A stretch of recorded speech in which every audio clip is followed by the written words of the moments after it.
Live. Thank you, Chris. So tonight is actually a committee of the whole meeting, but we are starting with a very short special city council meeting because we do have a bylaw that needs to be passed in view of a resolution that was passed by city council last Tuesday. But before we get into that, I'm going to ask the clerk if you would please take the roll call. Councillor Weaver, Present. Councillor Utley, Present. Councillor Martin, Here. Councillor Carpenter, Here. Councillor Sluss, Present. Councillor Van Tilborg, Present. Councillor Vanderstelt, Present. Councillor McCreary, Here. Councillor Wall. Present. Through the chair, Councillor Antosky sends her regrets as she's attending a FCM event. The roll call has been taken. You didn't ask for me. Mayor Davis. Yes, I'm here. Thank you. So before we move into the short amount of business we have for tonight's special city council meeting, in view of events of the last several days, I'd like to take a moment and to have us do a moment of silence in respect to what was discovered at the Kamloops Residential School. But before doing that, I'd like to make a short statement. And so most of you know that early Sunday morning, I gave city staff direction that flags at all city facilities should be lowered to half-mast for a 5-day period in honor of and in condolence to the 215 children whose lives were lost at the former Kamloops Residential School, and to all the other Indigenous children and families who were victims of that reprehensible policy of forced assimilation. I've since amended that to 9 days, reflecting the fact that 215 children, 1 hour for each child. Many other municipalities have done that, and we're doing that likewise. As a father of 3 daughters and the grandfather of 6 children, the thought of what was done to so many Indigenous families, it really profoundly disturbs me because every child matters. And it's been a very painful and frankly horrific chapter of our country's history. From 1863 to 1996, more than 150,000 children were removed from their families and placed in what were euphemistically called boarding schools. So I very much support Chief LaForme's call for a national day of mourning. We have to, it's the least we can do to ensure that this isn't forgotten and that it's never repeated.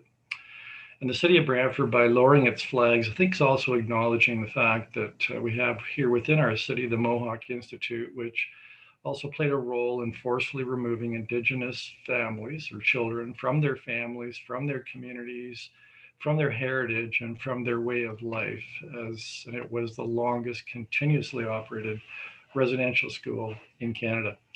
This is difficult, but it's imperative that we know the full history of Canada, including our country's treatment of Indigenous children, even though, it's disturbing, it's heartbreaking, and it's discomforting to think that this could have happened in Canada. And all I can say is I think we all love Canada, but at the same time, you can love a country while still acknowledging its flaws and failures. I'm sure I speak for all of us when we say we want Canada to do and be better. So I'm asking that if we can have a moment's silence, please, to reflect on this national tragedy and travesty, and in support of Indigenous communities across Canada, as what was found in Kamloops has created a lot of grief across Indigenous communities in Canada. And I think a moment's silence and to recognize in commemoration of the lives lost and in support of those Indigenous communities. So a moment's silence, please.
think I should also point out that June is National Indigenous History Month here in Canada.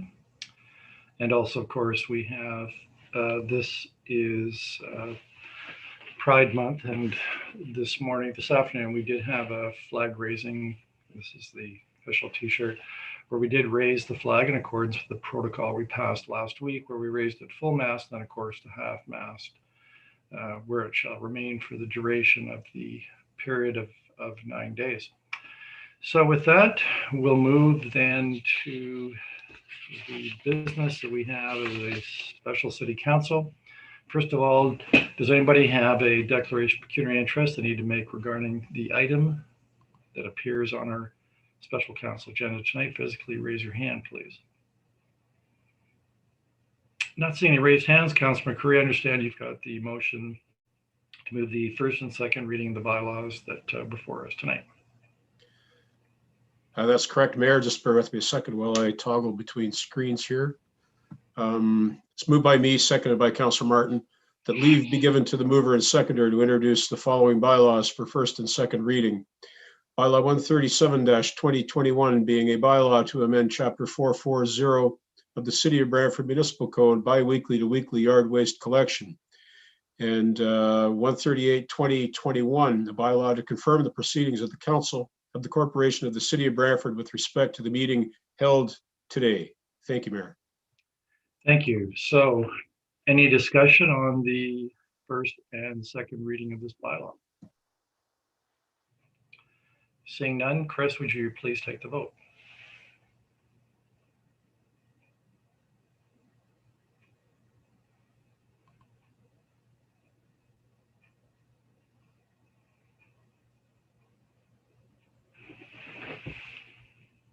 Chris, I don't have a button. I vote in the affirmative.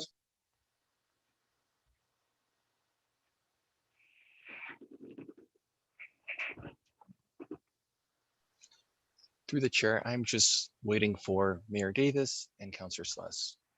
Yeah, it hasn't come up on my iPad. I'm in the affirmative as well.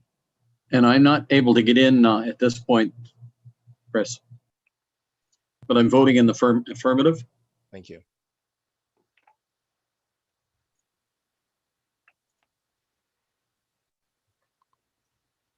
The first and second reading of bylaws 137-2021 and 138-2021 carries unanimously on recorded vote. Members of council voting in favor are as follows: Councillors Vanderstel, Sluss, Marn, Wall, Van Tilburg, Carpenter, McCreary, Utley, Weaver, and Mayor Davis.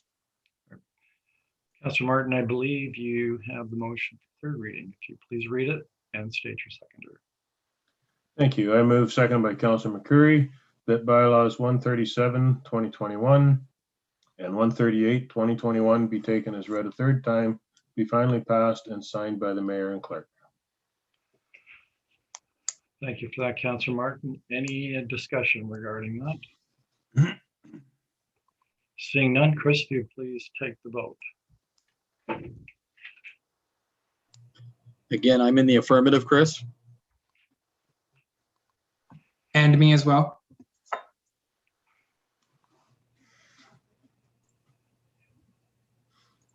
The third reading of bylaws 137-2021 and 138-2021 carries unanimously on recorded votes. Members of council voting in favor are as follows: Councillors Vanderstel, Sluss, Marn, Wall, Van Tilburg, Carpenter, McCreary, Utley, Weaver, and Mayor Davis.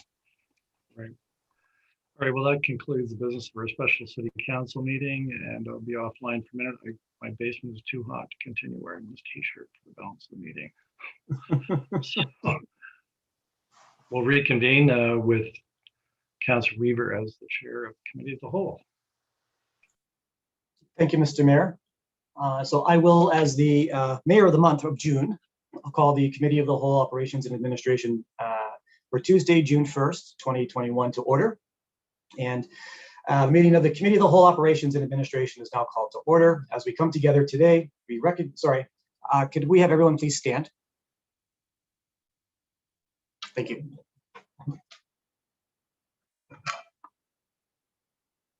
So, As we come together today, we recognize the great responsibilities laid upon us. Our council will always strive to understand the needs of the people we serve and to use power wisely and well. Our purpose is to establish and maintain a city of prosperity and righteousness where freedom prevails and where justice rules. Let us also not forget those who served our community and who are no longer with us, so that we can continue to do the work we must in their memory. Thank you. Please be seated.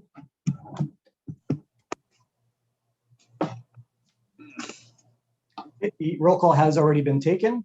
So I would just like to remind the committee and our viewing public of a few of our procedural rules for tonight's virtual meeting.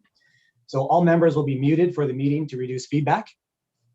All web cameras for committee meetings shall be turned on. Staff will be requested to join the video meeting should the need to answer questions of the members of the committee arise.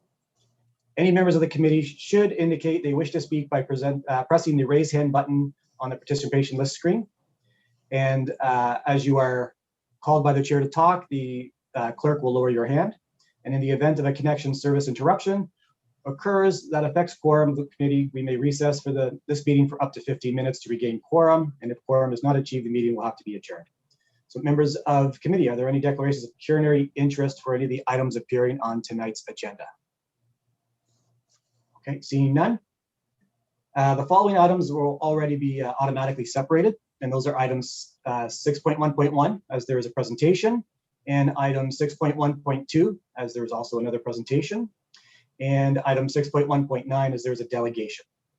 So at this time, I'll ask members if there's any other items members would like to have separated. So I see Mayor Davis. I think Councillor Utley was before me. Oh, sorry, Councillor Utley. Thank you, Mr. Chair.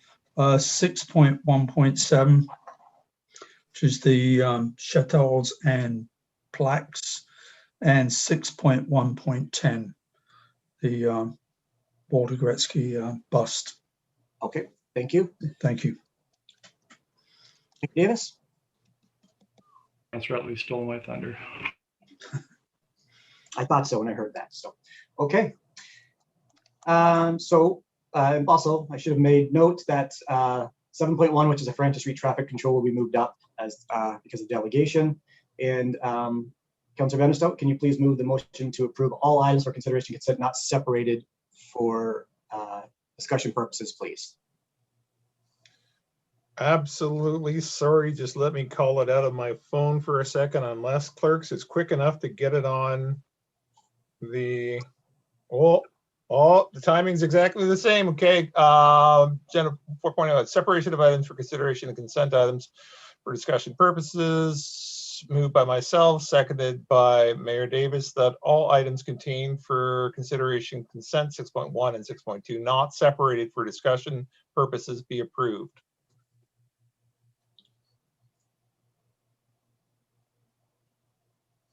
Okay, so sorry, I'm just having a technical difficulty, of course. Through the chair, I could read out the titles of the reports that are subject to the vote. Thank you. Certainly. So all the items that have not been separated and are subject to this vote are as follows. Item 6.1.3, Cumberland Street, 0.3 meter reserve dedication. 6.1.4, Winfield West Phase A 8A subdivision agreement. Item 6.1.5, customer service update. Item 6.1.6, joint use agreement update. Item 6.1.8, employee service and recognition awards policy to include part-time staff. Item 6.2.2, service review opportunities update. And item 6.2.3, community programs update, healthy aging passport program and participation, community challenge, and the minutes. Thank you, Chris, for that. And with that, I'll now call the vote on the items that have not been separated for discussion purposes.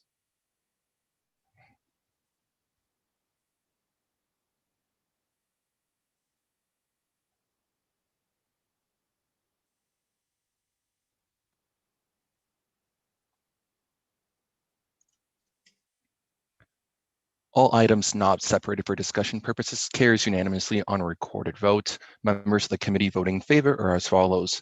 Councillors Vanderstout, Slass, Marn, Wall, Van Tilburg, Carpenter, McCreary, Lee Weaver, and Mayor Davis. Thank you for that. So members of the committee, there are two delegations on tonight's agenda. So in keeping with the City of Brantford's procedural bylaw, section 15.6.2, please ensure all comments are directly related to the matter before the committee tonight. And we will start with 5.1, which is Mandy Samwell, Sylvia Collins, and Paul McDougall from the Neighborhood Alliance of Brantford. So we'll just give them a second to get into the room.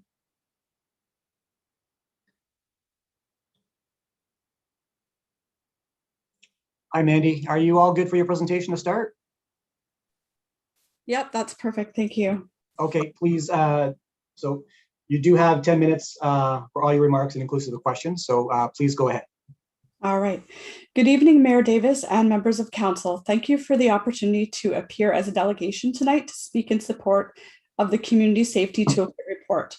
My name is Mandy Samwell, and I'm the president of the Eagle Place Community Association and the vice chair of the Neighborhood Alliance of Brantford.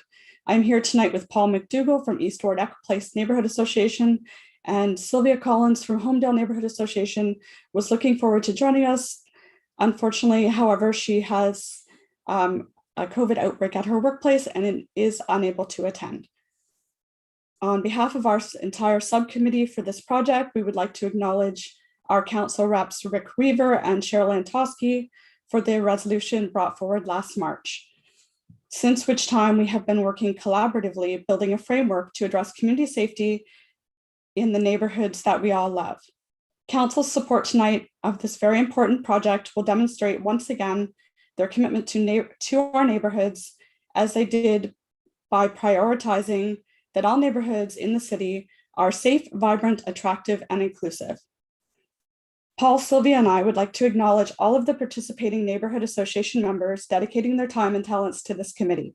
Jim Hardy, Centennial, Rob Millman, Shellards, Sarah McLaughlin, Greenbrier, Chad Crawford, Myrtleville, Mayfair, Ian Galloway, Homedale, and Jamie Ballure Wilson, Downtown Central, as well as Sergeant Amber Jackson and our city staff supports. Since the group started meeting in March, we have made remarkable progress with one goal in mind: creating a toolkit that will support neighborhood associations to educate neighbors on community safety issues. The first thing we did as a committee was create our definition of community safety, which is defined as any external influence that impacts residents' feeling of security in their neighborhood. Communities need protection from, are equipped with solutions, and have increased capacity to resist crime and social disorders. Neighborhood associations believe that a community that is engaged, connected, and supported has a significant impact on community safety. Now equipped with an improved community safety definition, the group collaborated to outline committee mandates, which include develop a community safety toolkit, actively encourage community residents to join the Brantford Police Service's Citizens on Patrol program, play a role in educating our neighbors on community safety through community development related activities within our neighborhoods, develop a communication process that connects neighborhood associations directly to police liaisons. And lastly, we look forward to returning to council later this year to report on our research relating to community watch programs and best practices.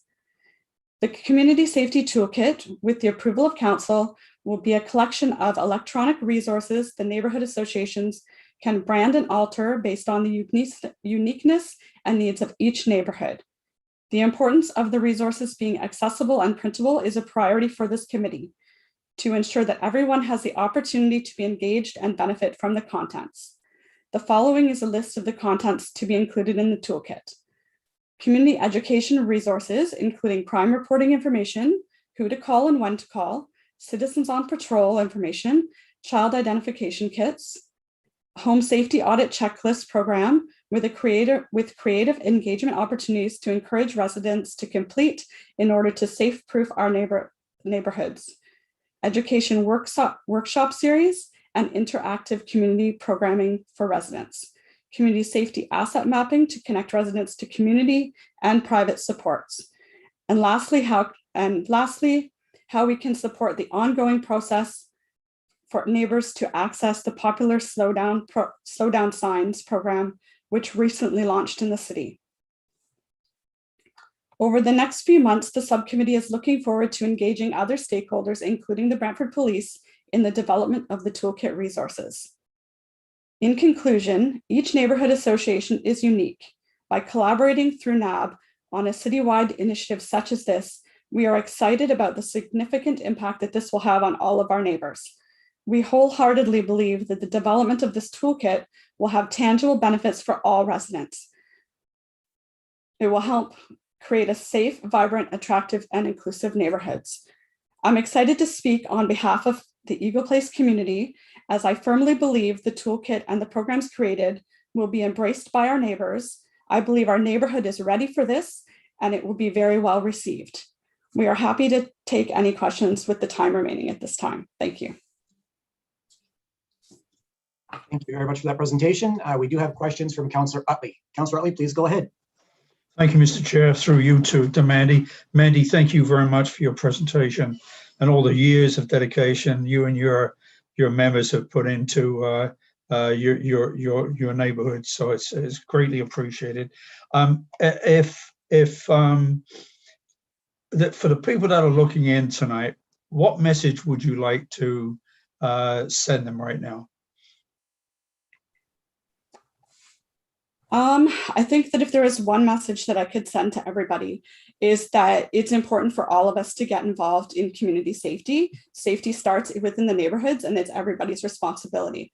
So, if, when we have things come out, get involved. Have you got two more?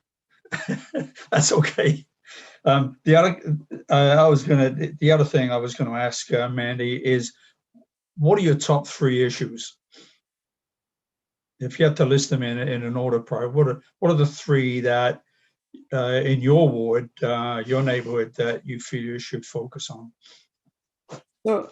So to clarify, so you mean it's like the concerns, safety concerns that we have in the Like, neighborhood? is it speeding cars? Is it drugs? Is it it could be a number of different things. So what would you say your top three are? I would think that our top three in our ward, or for ourselves at least, is thefts, people coming onto property at any time of day and taking things, drug use or substance use, sorry, and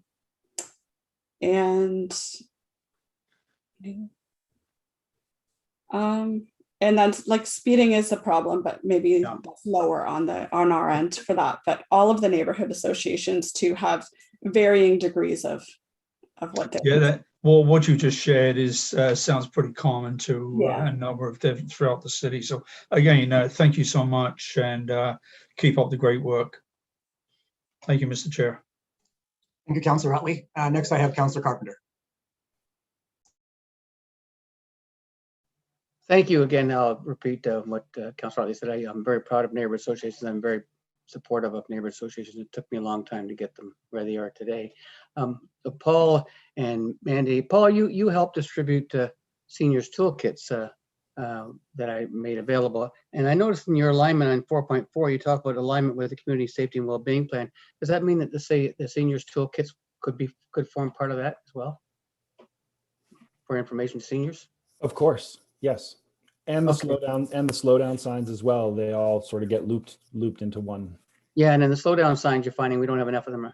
Would that be correct to both? Indeed, yeah. I have given out 40 in total, so 20 to East Ward and 20 to Echo Place. So, and people are knocking on my door for more. So it's safe to say we should print as many as we've already printed. Thank you. Thank you for all that you do. Thank you. Thank you, Mr. Chair. Thank you, Councillor Carpenter. Mayor Davis, followed by Councillor Van Tilburg. Mayor Davis, please go ahead. Yeah, I want to thank Mandy and Paul. They were guests on one of my Zoom interview lounge where we talked about the importance of community associations through the pandemic, and it's really certainly through the pandemic that has clearly demonstrated the importance of community associations and working with Mandy in respect to Eagle Place issues. But Paul is a resident of Echo Place. off Glenwood Drive.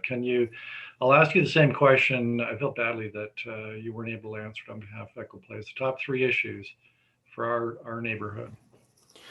Okay, well, for Echo Place, the concerns I've heard through emails to the neighborhood association and quite frankly on the Facebook group is people on other people's properties. You know, I wouldn't define it as petty crime, but it's certainly concerning.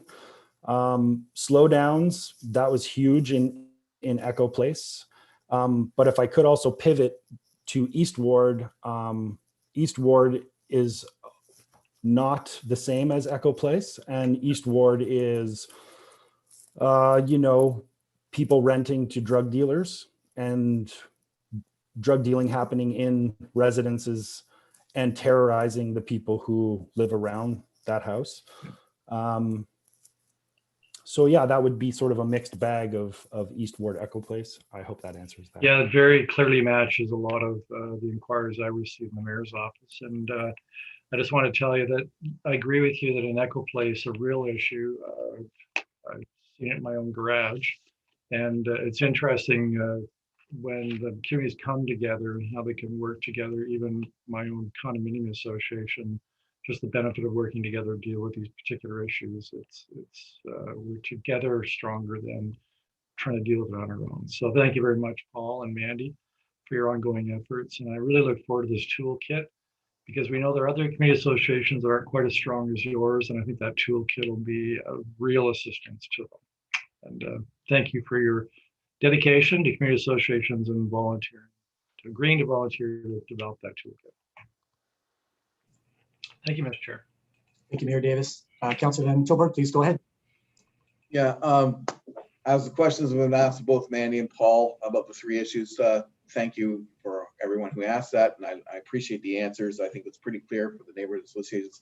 So my question to Paul, those signs, you got them up really quick for stay safe in the neighborhood, slow down. But what I find is that the community has been contacting you, and you guys have been, well, both associations, very good at responding to their needs. So in that short window of opportunity between the really hard COVID knockdown, you got a community cleanup happening. And it was just like that. You picked the ball up real quick. So my question to you, when the community contacts you, how quickly could you put together another one of those kind of events? Well, if you're specifically talking about cleanup, Councillor, we have one in the works. So I would not be comfortable announcing that date, but it is very soon. It is very, very soon.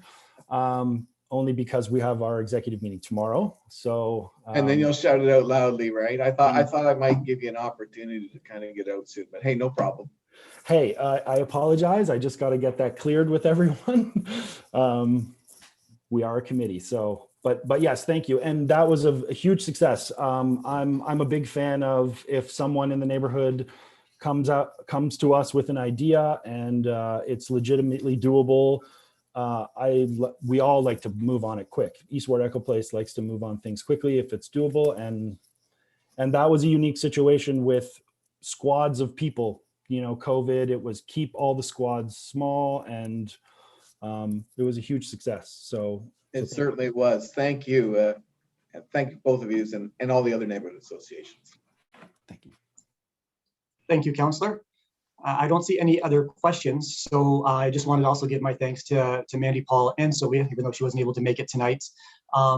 You 3 are a tremendous asset to our city. Thank you very much. I don't think neighborhood associations have been successful because of any one person on council. I think it's everybody on council supports neighborhood associations. We know how important they are to our communities. So thank you, and please keep doing the good work you're doing. Thank you. Thank you. And that will bring us to 5.2, which is Sarah McLaughlin from Greenbrier Neighborhood Association. And Sarah is going to be speaking about the Francis Street traffic control.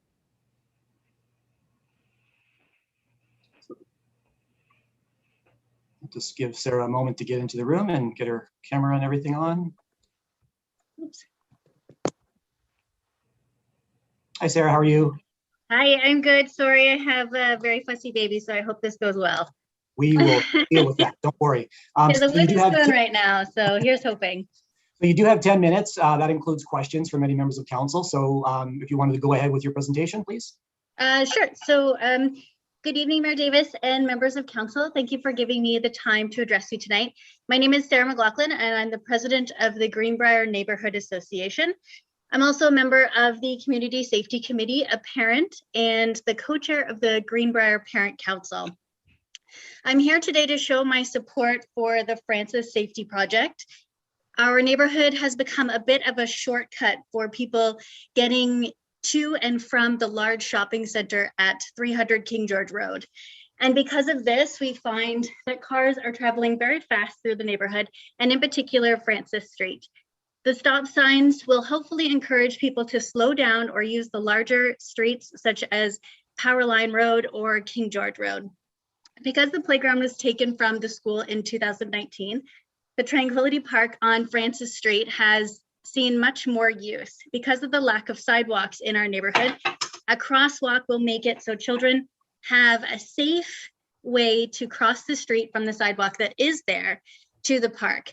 And although the project has a type D crosswalk, I would like to encourage everyone to install a type C, as the location has a bit of a bend and a hill. And that is all. Thank you for your time. Thanks, Sarah. We do have one member of council that wishes to ask you a question. So Councilor McCreary, please go ahead. Sarah, thanks very much for coming today. And you're quite modest. You were the driving force behind this, and the work that you've done with the Neighborhood Association is truly commendable. Was there anything else that you might like to see that we might have left out of this? Oh yes, the school unfortunately doesn't have a school zone posted by the school. So that's on Francis Street as well, and then also on the other side, I believe it's Scotia. So there's no school zones signs posted. Thank you very much. We'll take a look at that as well. And again, thanks for your initiative and your hard work on this file, sir. Thank you. Thank you, Councilor McCreary. Councilor Van der Stel, please go ahead. Thank you, Chair Weaver. Sarah McLaughlin, I'm one of your biggest fans. I love your albums. Good work, well done all the way through, all of your work in the Neighborhood Association. You are aware that later on this evening, we'll be talking about community safety zones, and some of those zones could apply to the situation that you're talking about as well. Hopefully it'll be something that'll take root right across the city. Were you aware that was on the agenda? I wasn't, sorry. I didn't get a chance to read the agenda. Okay, no, wonderful, wonderful. If you can stay or keep her awake that long to watch, that'd be wonderful. If not, we can fill you in later. Thank you. Thank you. Mr. Chair. Thank you, Councilor. Any other questions for Sarah? No? Okay, Sarah, thank you very much for coming to council. I know it's a bit intimidating, but you did a wonderful job. So thank you very much. Thank you. Okay, so that is it for our delegations this evening. That brings us for our items for consideration. So committee will now consider those. So Councillor Wall, please read the motion for to place all separated items for consideration consent not previously voted on the floor, please.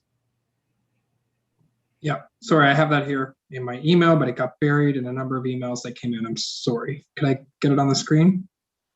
I move that all items for consideration consent 6.1 and 6.2 separated for discussion purposes be approved. And I imagine my ward mate would second that. Yes, seconded by Councilor Van Tilborg. And all those, any questions? All those in favor of those items being placed on the floor? Do we need to call the vote? I don't think we do we? Through the chair, we'll go through each individual separate item one by one. So no vote.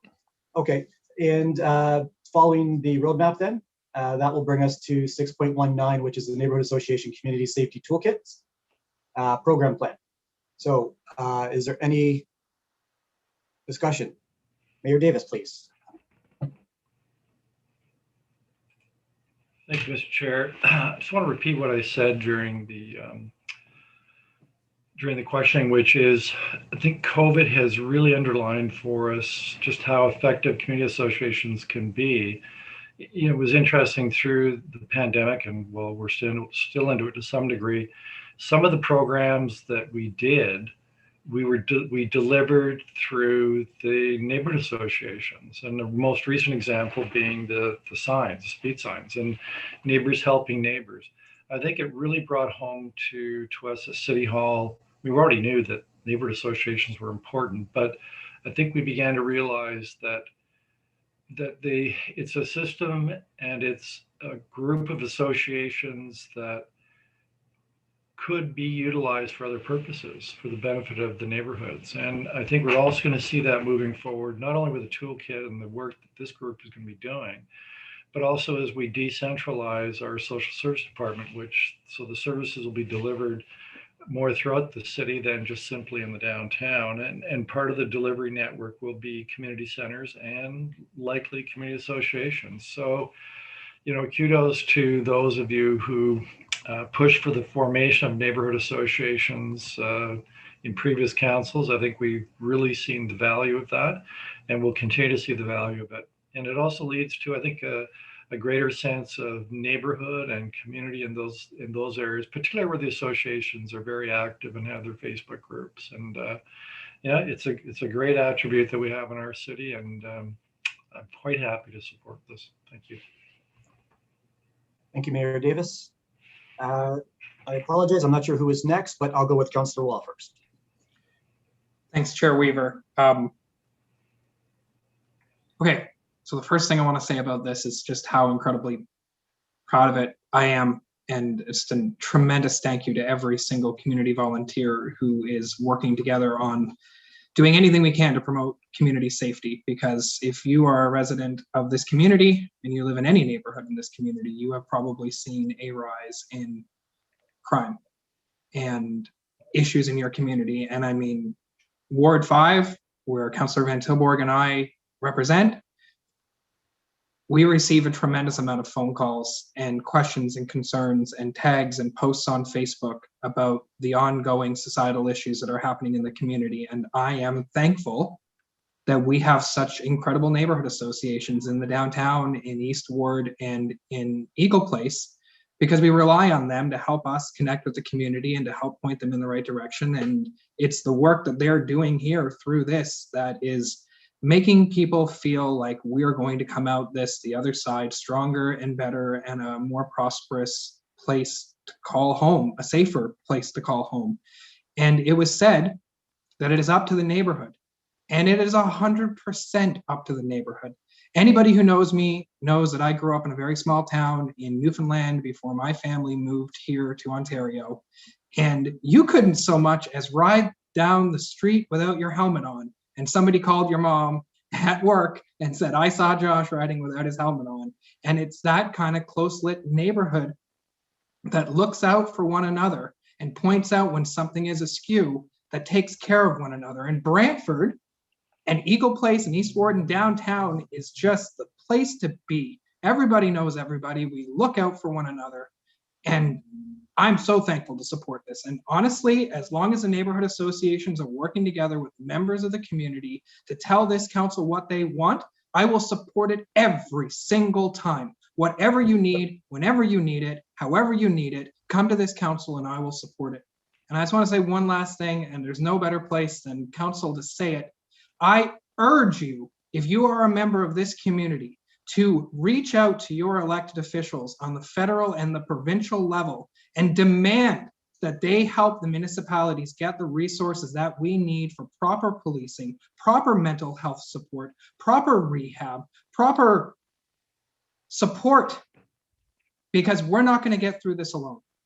So sorry to co-opt the whole neighborhood thing with the demand of the provincial and federal government support, but we all need to work together, because these problems aren't going to go away. And I'm thankful, again, that we have neighborhood associations that know that and do everything they can to make the community a better place. Thanks. Thank you, Councillor. Councillor Utley. Thank you, Mr. Chair. First, I'd like to thank staff and the neighborhood associations for creating this safety kit. Great idea, a lot of practical to-dos and not to-dos in that kit, which I think homeowners and tenants will find very useful. One of the disturbing things that came up at the two presentations tonight, as well as what we all hear from the neighborhood associations that we attend, is the prevalency of theft and trespass from private property. And, you know, we used to live in a time where you didn't have to lock your front door or lock your car, but those times have changed dramatically as this drug scourge, substance abuse scourge gets worse and worse. It's not getting any better. But there are a lot of things that we can do as individuals and associations and as a council to try and minimize the impact these individuals have. The other big disturbing thing is the catch and release program, where people that are caught and charged with crimes kind of get off almost scot-free with through the courts. And there's a big issue there that we need the cooperation of upper levels of government. So, you know, it's a subject, it's very, very complex, and we could discuss this for hours on end, but I'll leave it at there, Mr. Chair. And I think this is another piece of the puzzle. We'll continue to keep picking away at this until, you know, we change people's behavior. Thanks so much. Thank you, Councillor. Councillor Van Tilburg. Yeah, I really appreciate that creation of the community safety kit, the neighborhood associations being able to deliver those. It will create a level of caution and minimize some of the activities. But again, I don't know how I can reiterate it any stronger than Councillor Wall is. So I just wanted to concur with it as strongly as Councillor Wall did, and reaffirm what Councillor Utley is saying, and probably all the other councillors, on what we've been seeing lately in how we have to address the actual issue that is causing our members and our communities to have to follow these measures, to take those extra precautions, because that's essentially what this is about, taking extra precautions. Make no mistake, right now, while I'm in this council meeting, just before this topic came up, I'm receiving, in fact, we never stop receiving issues regarding drug use and crime in Ward 5, quite frankly. But I'm literally dealing with one right now that's come in. To me, it's high priority. I can't describe this one on camera because it's so bad. We absolutely need to get those services that Councillor Wall was referring to, and the support of the provincial and federal governments, so that we can at least take a breather. And for what I'm finding is that Councillor Wall and myself, from these elements, we don't have a breather, and neither does our community. So this is a good beginnings for what our community associations can do, for them to join and rally together. But I'm speaking to the community at large, and I'm speaking to this council, and I'm quite frankly speaking to the MPP and the MP and our federal provincial governments as a whole, that things need to be done to tackle this. We know we're not the only city, but I know I don't want anyone to experience what we're experiencing. I'm just going to leave it at that. And again, man, the community associations and that, you guys are wonderful and amazing, and your volunteer work and dedication to the community is just something else. So thank you. Thank you, Councillor. Councillor Carpenter. Thank you, Mr. Chair. First of all, I'd like to thank Councillor Weaver and Councillor Toski for bringing the original resolution forward in support of the Neighborhood Association Community Safety Program.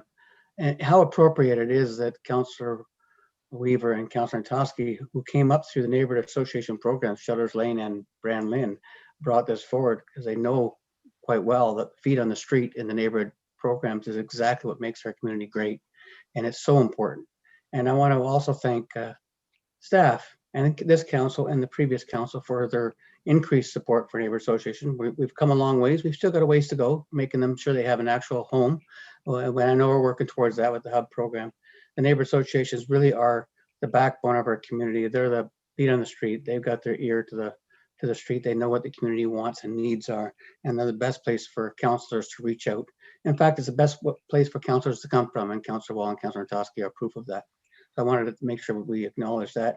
And the volunteers that are on the neighborhood association, they are the future councillors and the future leaders of our communities, are leading now and on the street.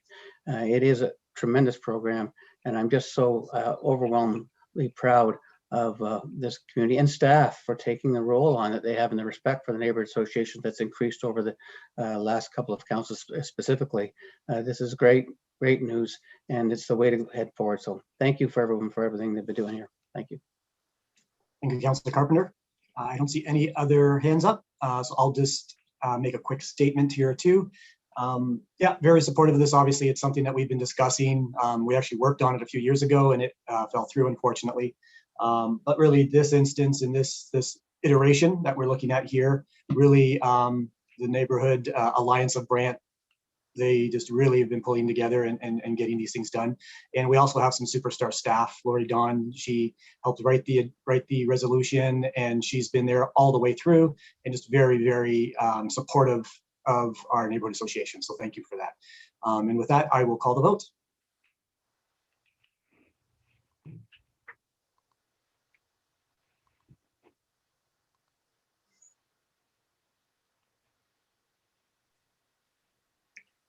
Item 6.1.9, Neighborhood Association Community Safety Toolkits Program Plan carries unanimously on a recorded vote. Members of the committee voting in favor are as follows: Councillors Vanderstel, Sless, Marn, Wall, Van Tilburg, Carpenter, McCreary, Utley, Weaver, and Mayor Davis. Thank you, Chris. So the next item, I'm going to be moving up the Francis Street traffic control, which is Councillor McCreary's, just because there was a delegation to that item. So Councillor McCreary, could you please read your resolution? Yes, Mr. Chair, and thank you. It's moved by me and seconded by Councillor Martin. And the resolution reads as follows. Whereas Francis Street is bylawed as a through street at the Strong Court, Kensington Ave and Console Road intersections. And whereas requests have been made for traffic control at the above mentioned intersections. And whereas citizens find it difficult to access the sidewalk along Francis and White Oaks Avenue from Briar Crescent without an accessible sidewalk ramp. Now therefore be it resolved, A, that staff be directed to install a pedestrian crossover type D at the intersection of Strong Court and Francis Street, and B, that staff be directed to install an all-way stop control at the intersection of Kensington Ave and Francis, and C, that staff be directed to install an all-way stop at the intersection of Console and Francis, and D, that staff be directed to install an accessible sidewalk ramp at the corner of Francis, Briar, and White Oaks Avenue, and E, that the implementation costs for the PXO all-way stop control signage and pavement markings and accessible sidewalk ramp not to exceed $8,500 be funded from operational services operating budget, and F, that any necessary bylaws be presented to City Council for adoption. And let me say, Mr. Chair, that Councillor Martin and I were quite pleased to hear from the Neighborhood Association, members of which have given careful thought to this, and they of course are even better at knowing the neighborhood than we councillors are. So it came up through the ranks, so to speak, and I also want to thank Mark Jacqueline and his staff for the detailed work that they've done on this file. And we understand the implementation will be coming fairly quickly after this gets approved tonight. And Councillor Martin and I are looking forward to the unanimous support of councillors to move this forward. You heard that the delegation tonight had a couple of other ideas, and we'll be pursuing those as well at a later date. Thank you, Councillor. Councillor Martin, please go ahead. Thank you. Actually, I'd like to try an amendment that I think will be friendly. And that's we add item G, that staff investigate the appropriateness of installing school zones in the Greenbrier School area. So, Councillor, sorry, Councillor Martin, there is a resolution that talks about that we'll be bringing forward a notice tonight, and then we'll be discussing that next week. So you're still your prerogative to move that amendment, but we are looking at bringing something forward to look at the city holistically with community safety zones, and that's brought forward by Councillor Vanderstel. And this isn't just a safety zone, this is a school zone. Most schools have 40K zones around them. Because this school doesn't, I think it's appropriate that we look at this and bring it into line with the others, and then it'll fall into the whole safety zone aspect afterwards as well. Very well. And Councillor- since Councillor Mercury, I saw him nodding his head to second it, it can be considered friendly, and Okay. we'll just carry on, because this Okay. is, I look forward, as Councillor Mercury said, to unanimous support for this. This is a safety issue for the neighborhood, especially with the idea of the park and the school right there. It'll certainly improve things for families in the area. Thank you, Councillor Martin. Councillor Van Tilburg? Yeah, originally I was on the lines of just hold off. It's all going to come at once all together, but what's a week here and there, right? So may as well move it forward on the friendly amendment that Councillor Martin moved. But I just wanted to state that when you're seeing this, what Councillor Martin has suggested, there are many schools that have been left out of that 40K zone. So it's kind of always been in my position that they should be. So there was that 40K community safety zone coming up from Councillor Vanderstel, which I just want Leighton to know is coming up this month, and it'll cover a lot more things. I think we can take care of everything in one go, which I would be very supportive of, as well as this. Thank you. Thank you, Councillor. And Councillor Utley, I apologize. I missed you. You should have been after. No, it's I had my hand going up and down, Mr. Chair, so thank you. I just wanted to say that Baby McLaughlin sold me on this.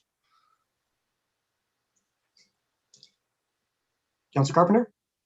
Yeah, just one comment. I think the delegation from Greenbrier Neighborhood Association, Ms. McLaughlin, mentioned type C. Can the ward councilors have that already included in what's happening here? So I just wanted to make sure that was mentioned by the delegation. I wanted to make sure it was a type C. Was it type C sidewalk, or was it crossing? Just want to make sure that what the delegation was talking about is being represented. Thank you. So is there maybe sorry, Councillor Carpenter, I just want to make sure I'm clear. So you just want to know exactly what that is. So if someone from Public Works, I see Indy, please go ahead, Indy. Yeah, through you, Mr. Chair. Councillor Carpenter, so the resolution speaks to type D, I believe. So if council does want to amend that, we can look into C. And then just on the school zone, we have areas, school areas, and school zones are very, very different. So in Brantford, we have school area signs. So I just want to, it was investigate, so we can investigate school zones. We will be talking about it a little bit, how they differ from community zones and school zones later on. But just wanted to make sure that Councillor Martin knows about that as well. Thank you, Indy. I'll just leave that up to the ward councilors if they want to move to C. Thank you. Thanks. Yep. Thank you, Councillor. Councillor Sless.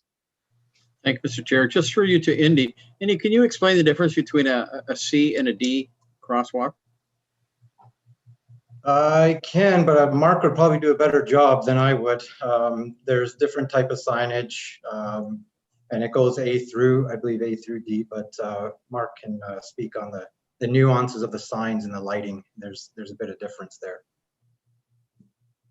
Through the chair, Mark Jacklin, Director of Operational Services. The only difference actually between a D and a C is D has the pavement markings and the signs in the posts. The difference would just be the flashing beacons. That's all. That's the difference. Thank you. Thank you, Councillor. I don't see any other questions. So with that, we'll call the vote on this item.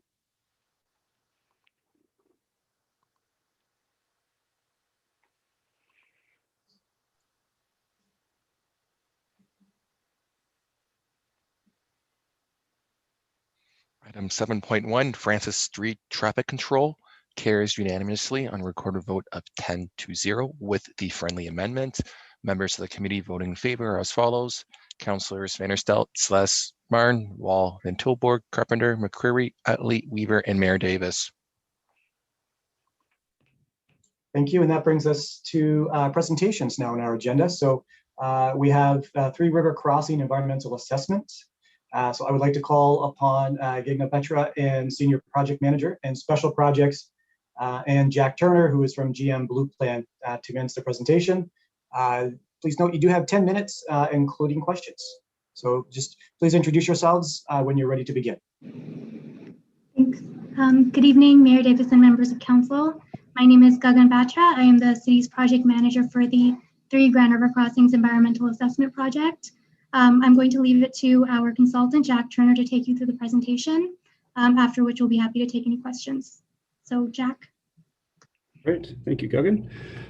Good evening, Mr. Mayor and councillors. My name is Jack Turner, the consultant project manager for GM Blue Plan Engineering Limited. And I'll be taking you through the 3 Grand River Crossings Municipal Class Environmental Assessment presentation.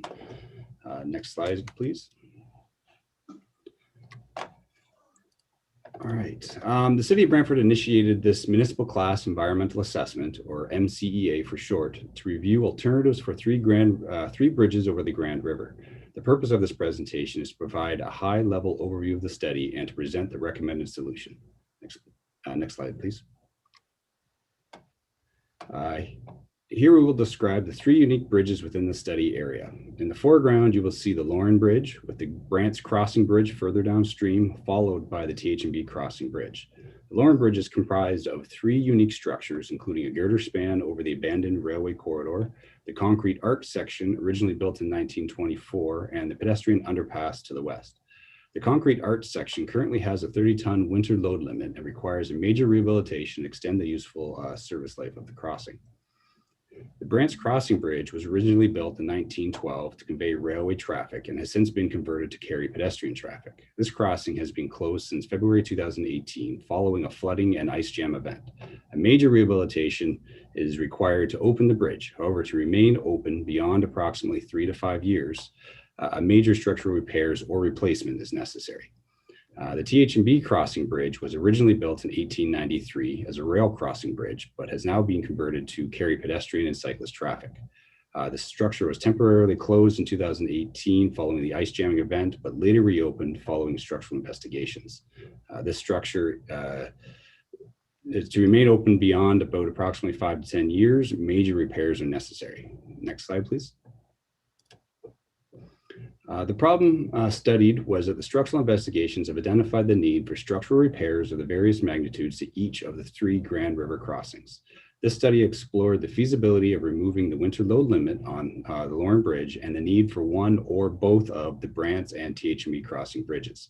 The city requires both a short-term and a long-term plan for the 3 Grand River crossings. Next slide, please. Consultation and communication with members of the public, property owners, Indigenous communities, and agencies was an integral part of this study. The project commenced in March of 2020 with a total of 225 notices being sent out. Additionally, notices were published in local newspapers and on the city's project website. Notices were sent prior to the first and second public information centers, or PICs for short, that occurred in the spring of 2020 and 2021. The first PIC was modified due to the ongoing pandemic and included a recorded presentation and a Q&A video posted to the city's website, along with a survey requesting answers to various questions such as the respondents' frequency of usage, mode of transportation used, and the purpose for each of the crossing, each use of each of the crossings. We received 162 responses to the survey and additional 13 comments through various other mediums. The second public PIC was provided via a live online presentation streamed to the internet, and the recording was posted to YouTube. Both of these processes were complied with the requirements of the municipal class environmental assessment process. In addition to the PICs, meetings were carried out with the technical advisory committee and stakeholder groups prior to each PIC. Lastly, the project team held 2 meetings with representatives from the 6 nations of the Grand River in November of 2020 and March of 2021. Next slide, please.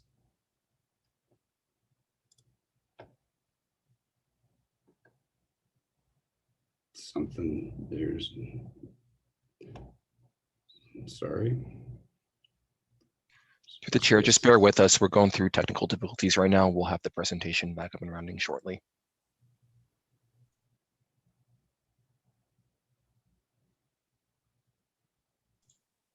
I'll pause your time, Jack. Don't worry. Thank you.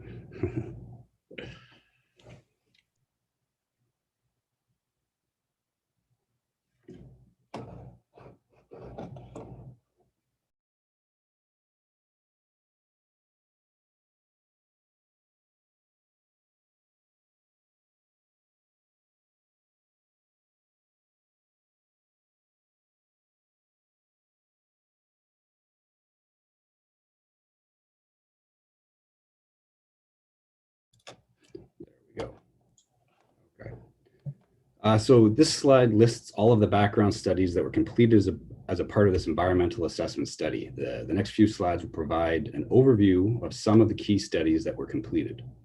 Next slide, please. An archaeological assessment was completed identifying areas that would need additional investigation should the area be disturbed by construction. Additionally, the Cultural Heritage Evaluation Report identified that all 3 bridges within the study area are built heritage resources and that the study area as a whole should be considered as a potential cultural heritage landscape. Through the Natural Environment Assessment Study, the Grand River was identified as a significant valley land and regional wildlife corridor and is home to many wildlife species. The recommendations from the study will seek to mitigate significant loss of cultural heritage and disturbance to the natural environment. Next slide, please. Okay, this next background report studied river hydraulics, which assessed flood behavior of the Grand River within the study area for both open water flow in the absence of ice and ice jam events. The results of the study found that the Lauren Bridge can convey both flooding and ice jam events. However, the Brant's Crossing and the TH&B Crossing bridges can become submerged during flood and ice jamming events. Raising the 2 bridges by approximately 0.8 to 0.9 meters will pass the regional design storm that is based on Hurricane Hazel that occurred in 1954. Raising the bridges significantly reduces, but does not eliminate the chance of flood damage to the structures, nor does it significantly lower flooding events in the area. Next slide, please. The structural evaluation of the Lauren Bridge determined that there was a potential to remove the 30-ton winter load limit without structural strengthening. However, this would need to be confirmed through physical testing of the bridge over an approximate 18-month period.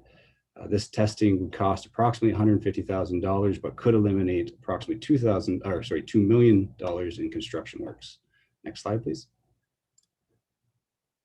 The Brent's Crossing Bridge remains closed, however, could be reopened in the short term following a minor rehabilitation. A major rehabilitation would be recommended to preserve the structure in the long term. The TH&B Crossing Bridge needs a minor rehabilitation to remain open for about the next 10 to 15 years and would require major rehabilitation or replacement to remain open longer. Next slide, please. Here's a summary of the individual alternative solutions initially evaluated for each of the river crossing locations and the results of which alternative solutions were carried forward to the overall crossing strategy evaluation phase. For the Lauren Bridge, the rehabilitation strategy was carried forward. For Brant's Crossing Bridge, the rehabilitation and replacement options were deemed to be the most favorable and carried forward. And for TH&B, the shortlisted alternatives focused on rehabilitation. Lastly, the decision to build a new pedestrian bridge was not carried forward as it was determined that the existing crossings could provide the pedestrian and cyclist connection over the Grand River. Next slide, please. After shortlisting alternatives for each bridge crossing, different feasible combinations were developed for the potential overall crossing strategy. Of the 9 possible combinations, 5 were identified to be feasible and carried forward for further evaluation. Feasibility was assessed by comparing potential impacts related to the different alternatives, as well as effectiveness of a strategy to mitigate future hydraulic impacts. Overall, the green noted ones here, strategies 1, 2, 4, 6, and 7 were carried forward, and their detailed evaluation is shown on the next slide. Next slide, please. This slide shows a summary of a detailed evaluation that was completed for the overall crossing strategy alternatives that was carried forward. Note that the rehabilitation alternative for Lauren Bridge has not been included in this summary since it is the same for all the strategies shown on the slide. Similarly, for comparison purposes, the cost to rehabilitate Lauren Bridge was not included in the economic summaries on this slide. Strategies 1, 2, and 4 were similar with respect to potential benefits or impacts, while strategy 6 was at least favorable. The evaluation identified strategy 7 as the recommended solution. This strategy had a neutral or moderate potential impacts related to social, natural, and economic environments and was favorable with respect to the technical environment. Next slide, please. Jack, just giving you your 1-minute warning. Sure, thank you. In summary, the recommended solution is to rehabilitate Lauren Bridge, replace and raise Brant's Crossing Bridge, and complete a minor rehabilitation and eventually remove TH&B Crossing Bridge at the end of its useful service life. Initial and life cycle cost estimates for each crossing are shown on the slide, as well as the overall cost which is estimated to be an initial cost of about $12.3 million and a life cycle cost of approximately $39.5 million. Both are in 2021 dollars. The rehabilitation of Lauren Bridge would maintain the existing structure while removing the 30-ton winter load limit. The Brants Crossing Bridge, the existing superstructure would be removed and the concrete foundations beneath would see major repairs, including additional height to account for flooding impacts. A new steel superstructure would be installed on the repaired foundation. A staircase and ramp would be required at the east and west approaches to the bridge to provide access to the raised structure. The rehabilitation of the TH&B Crossing Bridge would involve replacing the existing wood deck as well as some minor concrete and steel repairs. The estimated service life for the TH&B Crossing Bridge following the rehabilitation would be approximately 10 to 15 years. At the end of its useful service life, the TH&B Crossing Bridge would be removed with the existing foundations being left in place. Next slide, please. So this concludes the presentation. We'll leave you with this historical photo of the Lauren Bridge provided by the Brant Historical Society. The project team wishes to thank everyone who participated throughout the study and note that comments are still being accepted. Project contacts are Gagan Batra, the project manager for the city of Brantford, or myself, Jack Turner, and our contact information can be found on the project website listed on this slide. Thank you. Thank you for that. So we did go over our 10-minute mark, so we'll just go right into questions or comments rather from committee members. So I have Councillor Sless, followed by Councillor Van der Stel. Thank you, Mr. Chair. I'm a little confused with the 30-ton limit. That was put on, I think, a few years ago, and through you two, I guess, Mr. Turner, it indicates in the report that it might be able to you might be able to remove that 30-ton limit upon monitoring for 18 months, correct? Correct. So it means really that the time that it's been on there was out of an abundance of caution. Is that? So that project was completed by another consultant. With arch bridges, it's so the arch bridge itself, so the concrete arch bridges, is the part that has the load limit on it, not the other two sections, the part over the abandoned railway corridor. So we did an exhaustive analysis of that structure. The literature that's out there for arch bridges are, there's a lot of differing analysis and technical information on it. They're not typical structures like your typical girder beams or culverts or stuff like that. So when we looked at it, we had a slightly different take on some of the conclusions, and that's what we would need to verify through some testing in real time. So the structural strengthening that cost the whole project would be $8.3 million. That would be testing if these arches can waive the 30-ton limit. Is that what is being said? So the overall cost, including strengthening, that we're estimating for the Lauren Bridge rehabilitation would be $8.3 million. Of that, $2 million would be approximately associated with strengthening. So if the testing that we're looking at doing or we're proposing to do verifies the technical model with real life, you would basically wouldn't have to do that $2 million of strengthening, and then your rehabilitation cost would be somewhere in the range of $6.3 million. And what would we be doing with that $6.3 million? So there's cracks, concrete deterioration on a lot of the arches, the supports at either end, and the piers in the water, so the abutments and the piers. There's deck repairs that need to be made. And then there's also the retaining walls along the east side near the downtown core area that need to be rehabilitated because those are in poor shape as well. Thank you. And finally, if I could, Mr. Chair, raising up the other two bridges by roughly 0.8 meters, can you explain that? The deck itself would be raised up. Is that what gets raised, 1.8 or 0.8 meters? So essentially, if I had photos here of the flooding in 2018, which should be pretty recent in people's memory, the water was coming up to the underside of the girders.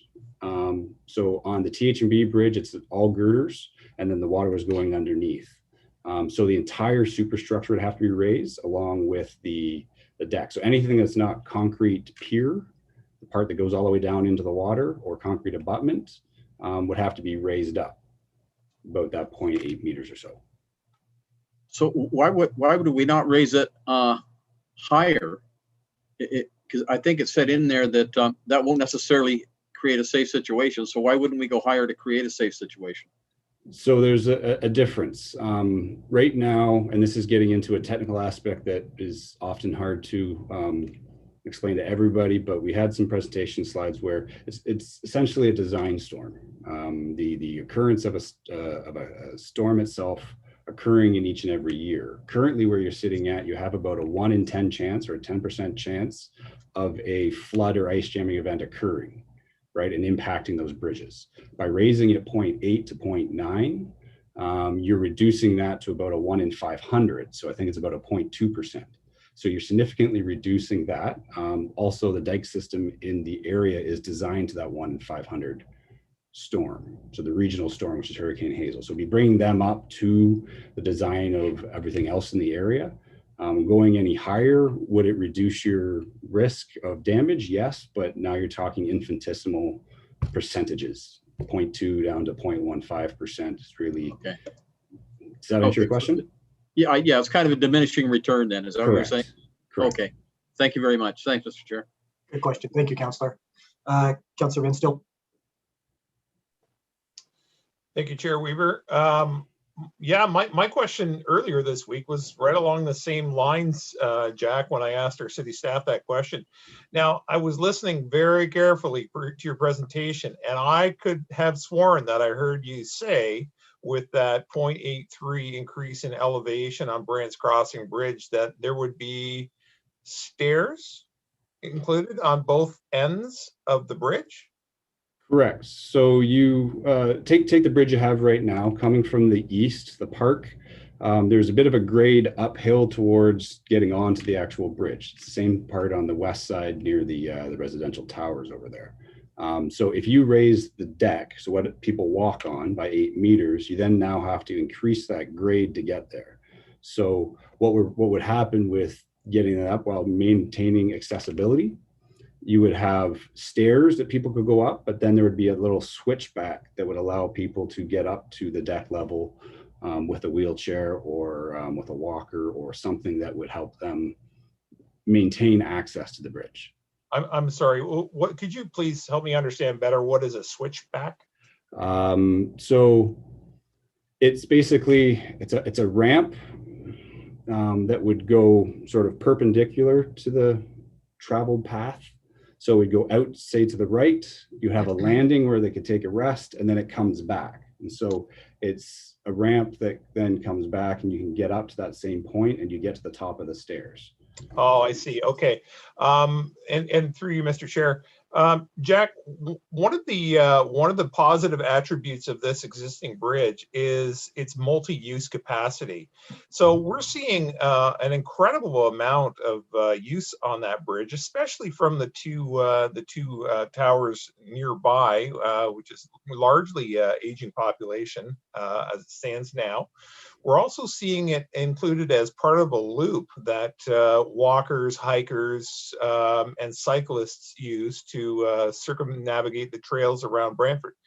So I can see it as being a bit of a pinch point when we're including both of those modes of transportation. The cyclists are very familiar with just being able to enter onto the bridge and exit. But we need to make sure that we provide safe access for those whose modes of transportation are a lot slower. And I'm just wondering about if we can take a second look at that through you or through our staff to make sure that we're accommodating all the actual uses, not the expected uses, but the actual uses. Thank you, Mr. Chair. Thank you, Councillor. Councillor Wall. Thank you, Chair Weaver, for the opportunity. Okay, I have a couple questions, and forgive me, but this is a lot of information to take in, and I imagine people watching at home, I just want to break it down real quick. So you guys, we're talking about 8.3 million up front right now for the Lauren Bridge. Is that right? Correct. And then for Brant's Crossing, it's 3.7 million right now. Right? Yep, I believe that's approximately right. I got to bring up the slide on my side. That's okay. Here. I mean, it's yeah, about that. Yes. Yeah. Okay. And then the TH&B is 300,000. Correct. Okay.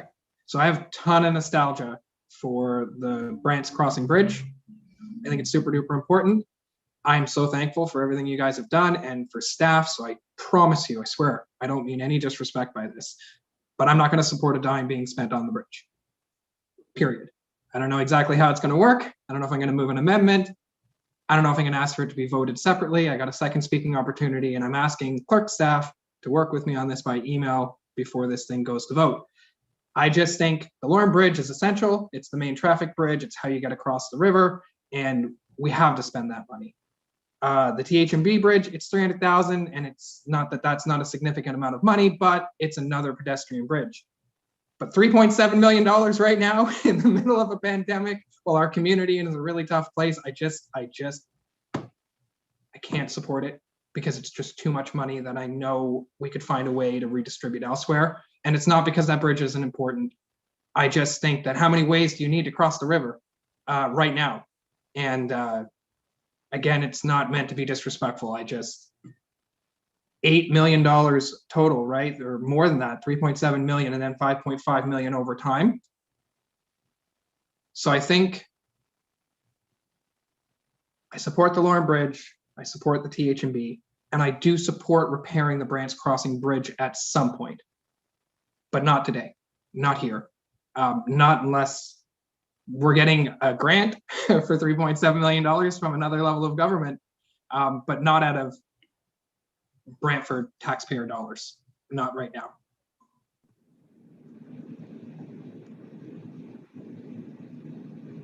Through the chair, I'm wondering if I can just address some of those points. Yes, please do. Okay. Sorry, through you to Councillor Wall. The immediate repair that we're suggesting for Brant's Crossing is 150,000 actually, and that's to do the immediate repairs to reopen it right away as soon as possible. And we're saying in the longer term, probably in about 3 years, we would have to do the longer term replacement of the bridge, which would be the 3.7 million. So I just wanted to clarify that. Thank you for that. Did you have anything else, Councillor Wall? You still have some time left. Yeah, no, I mean, that's actually a significant clarification. I mean, I still think that we are going to be suffering the impacts of COVID-19 and the things that are happening in our community. And ultimately, I stand by the statement of how many ways do you need to get across the river right now. But are you saying that, because that is not what I heard originally. We're saying $150,000, we can open up that bridge safely, that pedestrians can cross it. And then what if we decide, or like that sounds like it's in the next council problem. What if they decide ultimately to not spend that $3.7 million? That bridge gets closed again?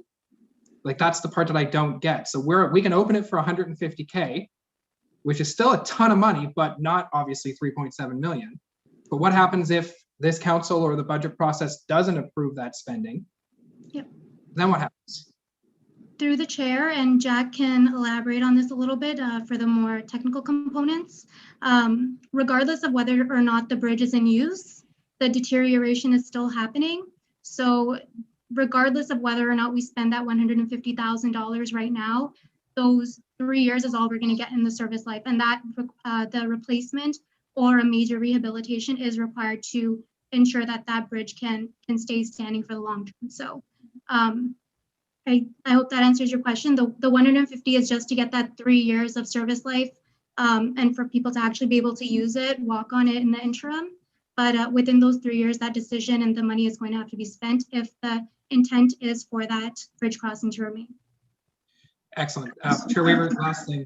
I'll be the first to admit that perhaps sticker shock got the best of me, but I'd still, before all the speaking opportunities are up and this goes to vote, I'm willing to support the $150,000.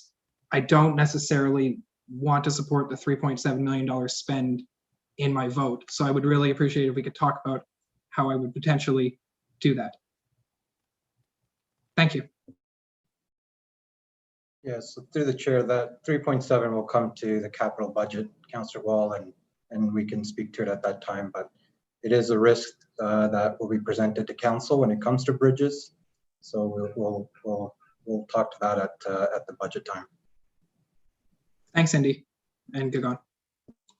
Thank you. Mayor Davis, please go ahead. Thank you very much, Mr. Chair. So I appreciate Councillor Wall's concerns, but you got to realize we're making a decision here that has an impact over half a century. I mean, we're talking about very major infrastructure that has a very long life. And having to me, it strikes me that having over the next 50 years, at least one bridge in this area that's devoted to pedestrian and cycle crossing is critical, because Lorne Bridge is great, but it's really not that accessible for pedestrians, some of the pedestrians that come out of West Brant, and certainly many of the cyclists, because it's where the level is and where its height is, although it protects it from ice jam floods, makes it hard to use or more inconvenient to use. Plus, the Brant Crossing Bridge has become almost a bit of a tourist attraction. We're getting a lot of cyclists that come into our community because of our great trail system, and that Brant Crossing Bridge is great for that use. So I read this report to say this: when you're making decisions on bridges, it's a 50-year decision. And so you make the decision that over the course of 50 years gives you the best value for your money, assuming you want a bridge there beyond the Lorne Bridge. I think we all do. So I look at what it's telling me. It's telling me the TH&B Railway Bridge, which frankly is not a very visually appealing bridge. Plus it has a very limited lifespan of about 10 years. And then beyond that, you're going to have to spend a ton of money to replace it. And so, over the next 10, 20 years, you're going to have to spend a significant sum of money regardless what you do to maintain one bridge in the area devoted to pedestrians and cyclists. And what I read this report to say is that the cheapest long-term option, considering life cycle costs and capital costs, is replacing the Brant Crossing Bridge with something that is similar in appearance, but is wider to properly accommodate pedestrian and cycling traffic, so they're properly separated and you eliminate the hazard, is close to the Lorne Bridge, and in an area where I frankly think most cyclists find it to be a more convenient area to cross and more visually appealing. So when I read the entirety of the report, considering we're making a decision that impacts our community 50 years, I think it does make sense. The maintenance of the Brant Crossing Bridge, I think that's important. There's a real desire in the community to see. It's a very popular bridge, and with pedestrians and cyclists, and it's very convenient for those who live in Lorne Towers.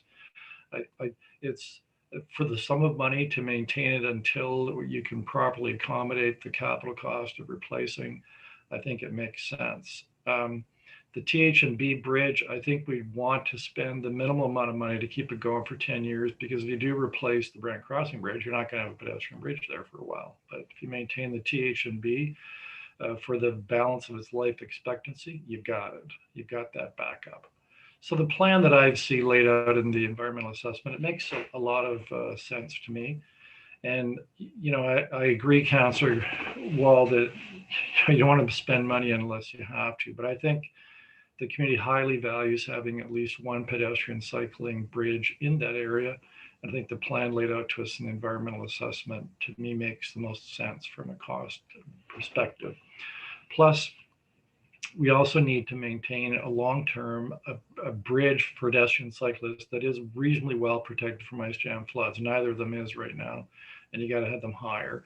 And it strikes me that if you're designing a new bridge, you're going to have much more convenient access in and off if it's a brand new build and you're properly designing it, rather than trying to gerrymander a bridge that has, Brant Crossing now, which has limited life capacity in any event. So I thought it was a well-done report, considering all the factors, and taking a long-term view, I think it makes sense.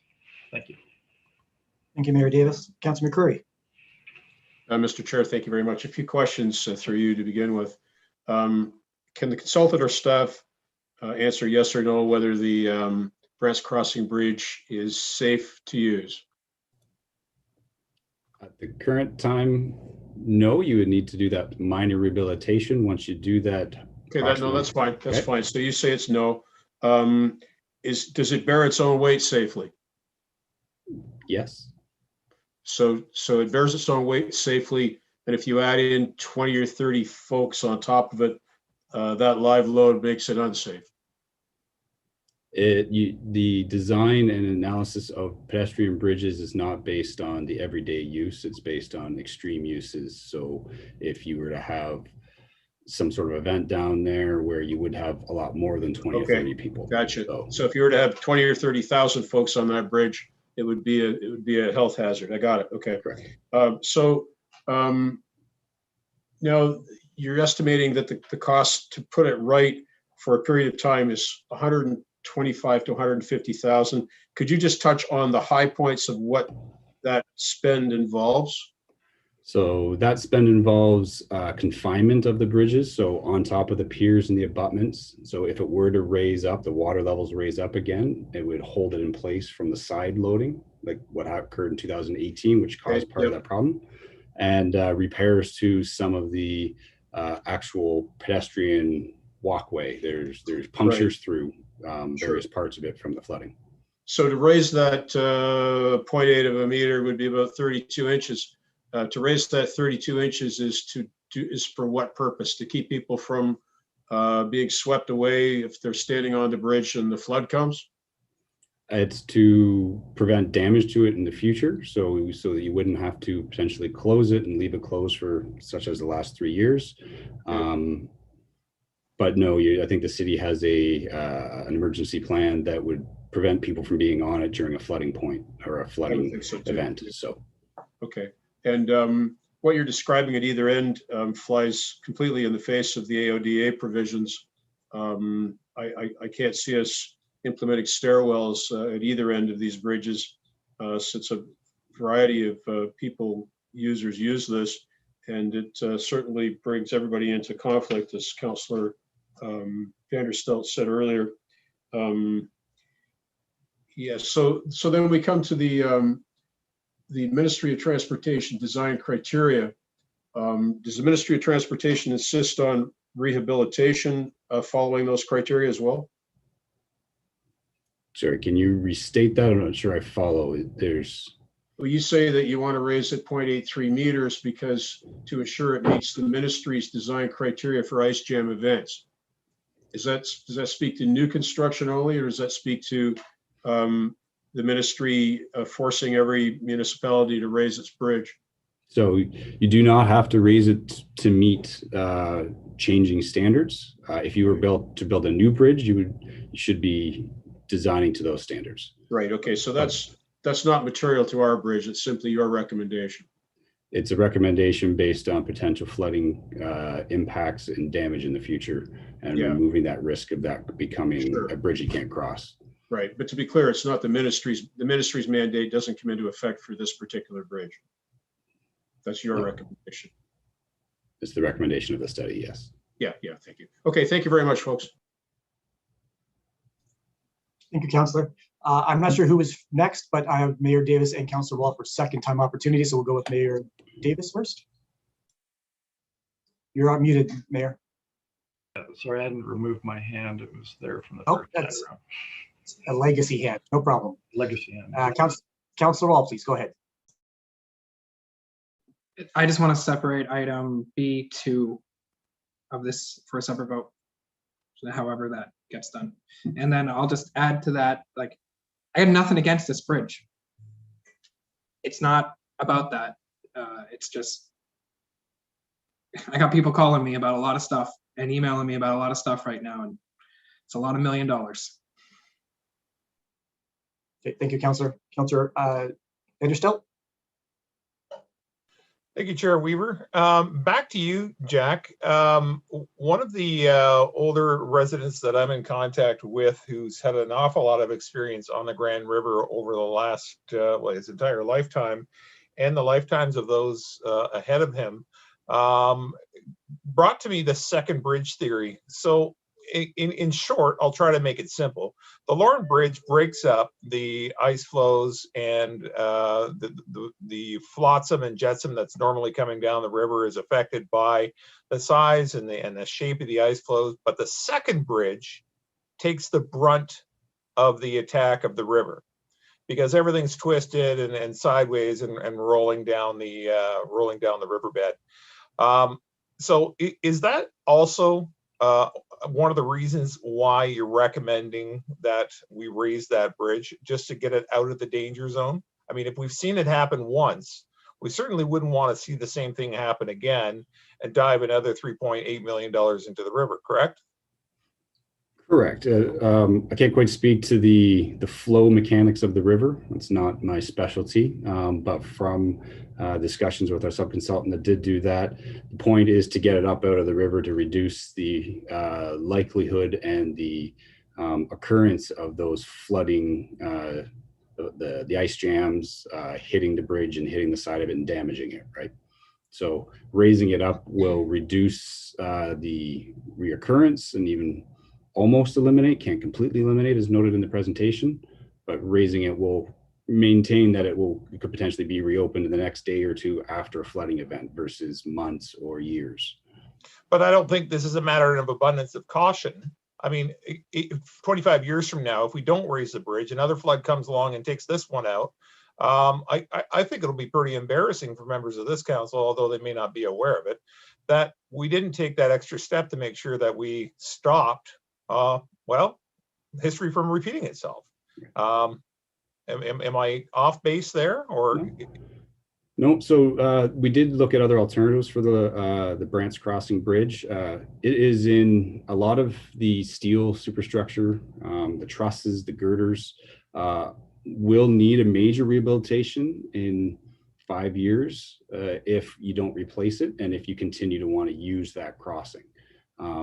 So the major cost in a rehabilitation would be to keep the structure and raise it versus removing the structure, raising the piers and the abutments for that 0.8 to 0.9 meters, and then placing a new superstructure on top. It just makes more sense fiscally to put a new structure on top of a raised foundation. And that's what the $3.7 million includes.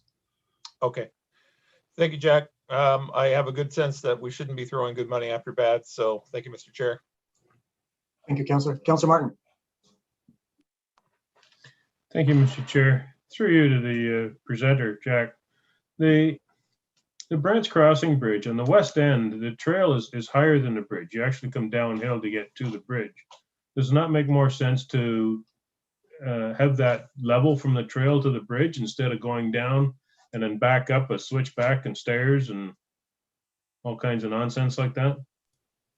Yep, so that would be looked at in a detailed design that follows the environmental assessment process. Once the alternative solution is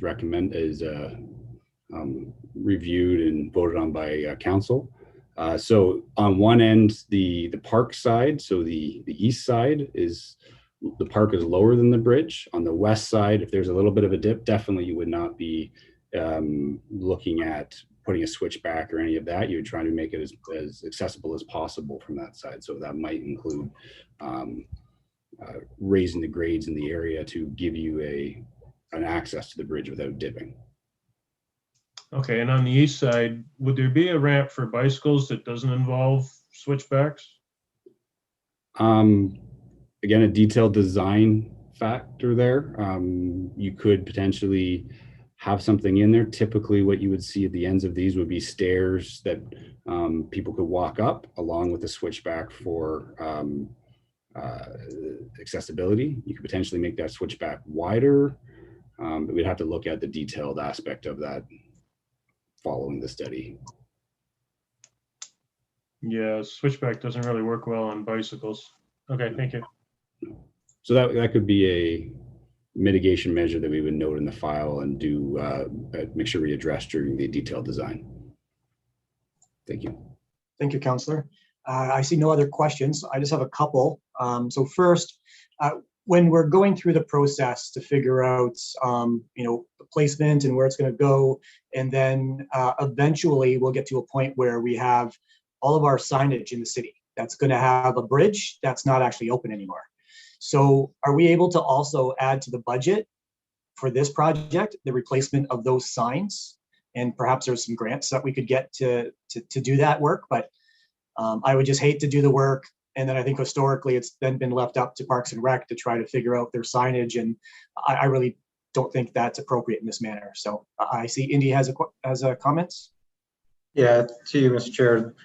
Budget has contingency amount, so we'll look at the signage around the city that points to the bridge. Okay, thank you. And just one more question before I go to the other speakers. So when the incident happened in 2018 with the flooding, and we had the bridge inspected, and we were told at that time that our insurance company, I guess the provincial government at that point, because they were going to pay if it was deemed something that had occurred because of the flood. But even though the bridge was pushed off its foundation a little bit, we weren't able to actually show that it was due to this issue in 2018, and it's not something that's just been due to neglect. So I'm wondering if we're going to move forward to video inspections of our bridges, so we have that data available in case something like this happens again. Because really, if we had the data to support the need to have this bridge replaced by the provincial government, that's who should have paid for it. And unfortunately, we lost out on that. So is that something that we're looking at, our bridge inspection process, and if there is an ability to, digitize it or record it for that type of scenario? So I could take that back, Councillor Wall, and provide. Councillor Weaver. Sorry, I'm bad. Councillor Weaver, I apologize. I can take that back and provide you with a response. We do conduct our OSIMs on the bridges as well, and that's regulated. How that and the details around that and how they're recorded, I can get that information for you. Great, thank you. And I envy his hair, so no problem mixing this up. I'm sorry. So I have Mayor Davis followed by Councillor Sless. Mayor Davis. Yeah, thank you, Mr. Chair. Can we share page 31 of 200? Sorry. It's actually page 35 of 223.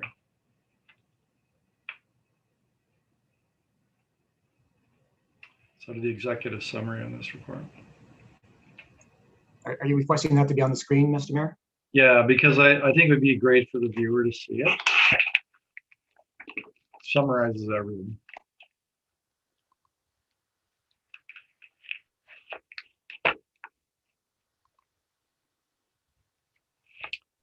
Okay, so what this does is it compares the various alternatives, and essentially the TH&B crossing bridge, you never want to replace it or rehabilitate it extensively because it's just too expensive, and you got to replace it after 10 years anyway. So the issue here is really you keep TH&B going as long as you can for the minimal cost, maybe 10 years. You hope to get the remaining life expectancy out of it. And then it's all about the Brand Crossing Bridge. Do you rehabilitate it, leave it where it is? Do you rehabilitate it and raise it? Do you replace it and raise it? And so rehabilitating it is the top one, number one. And it overall, if you consider life cycle costs and initial capital, it is the cheapest overall. But the problem is you're left with a bridge that's still susceptible to ice jam floods. And you learn from history, you learn from what's happened, and why leave a bridge in place that is still prone and subject to significant damage from ice jam floods, which I think is the main point of the Jack is trying to make to us. And so it comes down to, do you rehabilitate it and raise it to protect it from ice jam floods, or do you replace and raise it? And so rehabilitate and raise, that's kind of number 4, and number 7 is to replace and raise. And so actually, if you look at the overall costs, replacing it is slightly cheaper, but to my mind, if I'm considering for 50 years, I prefer replace and raise, because as I said, you're going to have a bridge that's better designed for the use it's intended, not as a railway bridge that you're now using as a pedestrian and cycling crossing. You've got a bridge in place that is designed for what it's intended, cyclists and pedestrians. And because of that would be better suited for that use. So considering all the circumstances, I thought in terms of cost and what we eventually want there and what it's intended for, what the bridge is really intended for, that's the one that made the most sense to me, which I think is what the consultants recommended to us. So it involves a lot of considerations, but I think that's the one that makes the most sense. Thank you. Thank you, Mayor Davis, and I apologize to the rest of council as that was Mayor Davis's third speaking opportunity. I will make sure I catch that next time, so I apologize. So Councillor Utley, first time speaking opportunity, followed by Councillor Sess's second speaking opportunity. So Councillor Utley, please go ahead. Thank you, Mr. Chair, through you to Mr. Turner. Jack, how do you go about raising a bridge in general terms? That is so if you're in the replacement, we're going to replace the superstructure, which is what the recommendation is. You would actually remove the bridge. You would have to raise the piers. So you're going to have scaffolding and stuff around the piers and the abutments and physically pour concrete up another 0.8, 0.9 meters, new bearings, put the new bridges back on. That is why when the mayor pointed out that the rehabilitation and raise was slightly more expensive, because that's much more difficult to do with pushing the bridges up and then building underneath them. So essentially you would remove it, raise the piers, repair them. That's why we said major repairs to the foundations, which are the piers and the abutments, and then placing the new bridge on top. So I guess the what I should have asked Jack was the rehabilitation option. I'm assuming you'd use maybe hydraulic jacks to physically raise the bridge. Correct. And then where would you do that from the columns? Yes. So you would attach, there's specialty firms that use hydraulic jacks to lift up a bridge, but then workers are now working around a raised bridge. It's not quite in a precarious location, but it's you definitely wouldn't do it when you have a chance of flooding. So summer months typically. But yes, it would be basically hydraulic jacks, but it's a slow process. And to go up 0.8 or 0.9 meters, you have to reset the jacks multiple times. It's a slow process, which is why it costs more in our estimate versus removal, not jacking up the bridge, but simply building the caps on the columns and piers and then placing the new bridges on top. Okay, thank you. You're welcome. Thank you, Councillor Utley. Councillor Sless. Thank you, Mr. Chair. We didn't really touch on the cost of removal. Is that because it's negligible, or why is that? So that is in the life cycle cost analysis that we put together. So in those life cycles for the TH&B bridge, and I don't know if I can bring it up in front of me, but for that option where we are recommending the small rehabilitation, the $300,000, which we're estimating will get about 10 to 15 years of use out of it. Then there's another cost at the end of that, which would be removal. And that isn't negligible, especially considering the span and the width of the river and how you get it out. It could be hundreds of thousands of dollars to get it out while protecting the river, natural environment, that type of thing. I guess I asked that question because if we're considering the cost of rehabilitation, then you would have to deduct out the cost of scrapping the whole project, like the physical structure. You're going to bear that cost as opposed to putting money into a new one or a rebuilt one or rehab one. So would you not be deducting out the cost of removal from the capital cost of the rebuild? Because without one, you're going to get the other. Right. So we do, that's why you look at this life cycle cost assessment, because if you start removing one from one option and another, it gets really confusing. So you look at each option, what their initial costs are, and then what their life cycle costs are over a 50 or 75 year time frame. And these are 75 years. So new structures typically are designed for 75 years. So a little more than what the mayor was saying at 50, which is good. So it's included in it, and that's why we compare both the initial and the life cycle costs. Because So we don't have an actual number for removal then? We do. I could find one, what our estimate was. I don't think it's on any of the slides. No, that's okay. I was just, it didn't make sense to me that we didn't know that number, because to me, but you say it's built into the life cycle, so I'll accept that as the answer. Correct, it is. Thank you. And just through you, Mr. Chair, to Indy. Indy, have we done an exhaustive search of funding opportunities? Bridges are very expensive, and I would presume at some level the provincial and federal governments must look at that for a municipality's capability of raising that type of money. Are there not dedicated pools of funds that we could at least potentially tap into? So through the chair, we did apply for a grant for Lorne Bridge. We weren't successful for it, I believe. And also, if Mike Abraham is on, but I believe we can also apply gas tax to the bridge repairs. Some of the funding does come from the gas tax as well. But if there is an opportunity for a grant, we will go for that grant. Okay, thank you. Thank you, Councillor. Councillor Carpenter, please go ahead. Thank you, first time speaker. I just wanted to, thanks for an excellent report. Another question that I want to ask, is it possible to span that pedestrian bridge across the river without having any piers? For replacement structure, it would be. The costs go up significantly as the span of a single portion of the bridge gets longer, right? So you'd be, it's approximately, don't know the number off the top of my head, about 100 meters. That's quite significant for it. So you'd be looking at a cable stay type bridge, and the costs go up significantly for that. Typically for a new crossing, they would want as minimal number of piers as possible.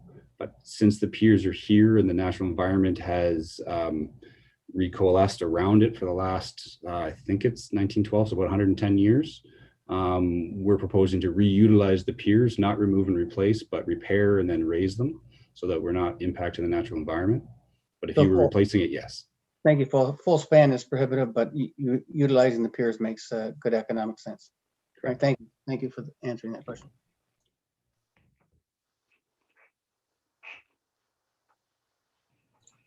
Thank you, Councillor. Seeing no other questions or comments, I will call the vote on this item. Through the chair, Councillor Wall had requested a separation of item B2. How would you like to proceed? Would you like to vote on the main motion 611 with B1 and B3 first? Whichever is easiest for you, Chris. We'll be happy to oblige you.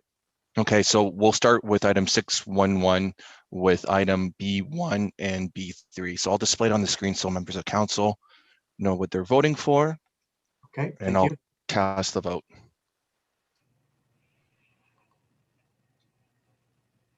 Okay, so this is what we're voting, which is before us with the one item removed at the request of Councillor Wall.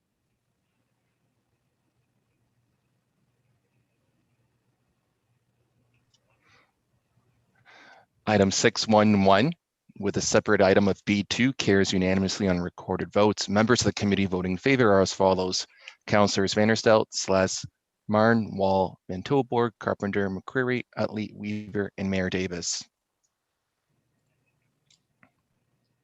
Thank you for that. The next item through the chair, I'll just sorry, yes, we need to vote on that last piece separated. Sorry. This is item B2.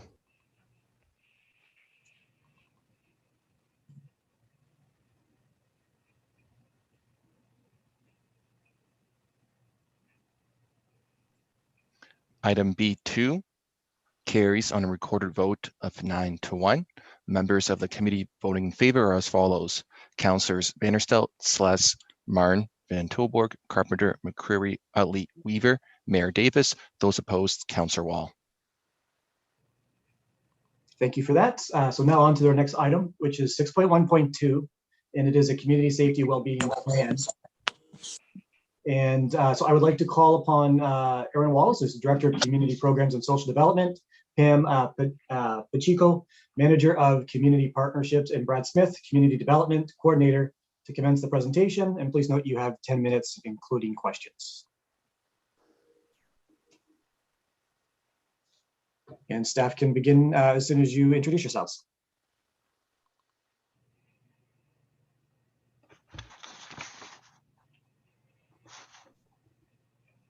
Are you there, Brad? Oh, sorry. Yes. Good evening, councilors. I'm Brad Smith. I'm a community development coordinator. Yeah, good evening. I'm Aaron Wallace. I'm Director of Community Programs, and through the chair, thank you for the chance to speak briefly to this report. I know the council is very familiar with this project, so I'll give a brief introduction for members of the public, and then I'll pass it back to Brad for an overview.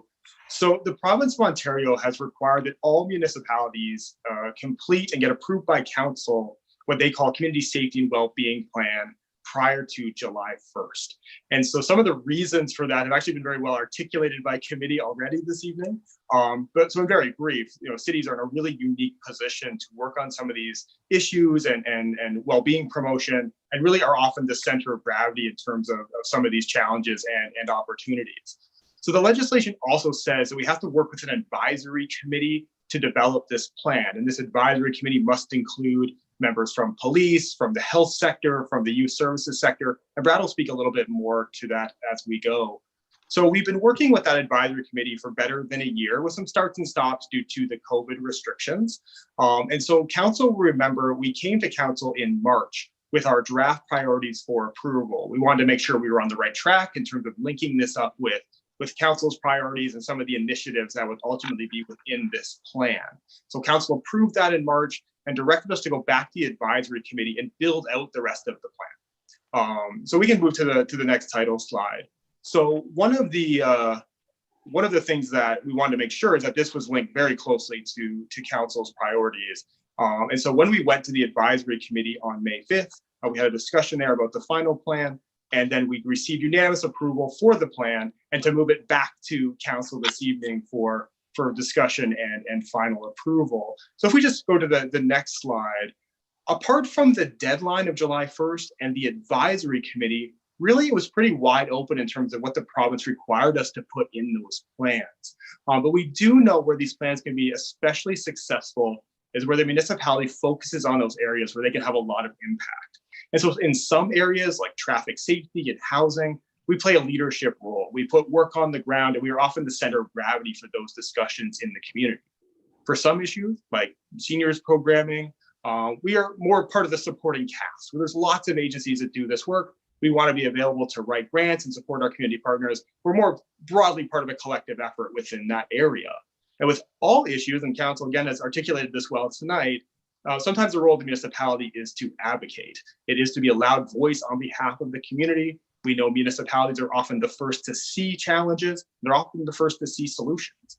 And so municipalities can come together through provincial associations or through federal associations and put those ideas collectively in front of funders or policymakers to try to move some of those issues ahead.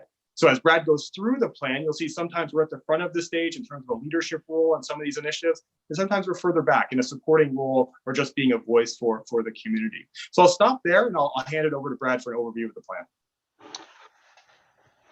So I'm going to be talking a little bit about the development of the plan. If we get the next slide, please.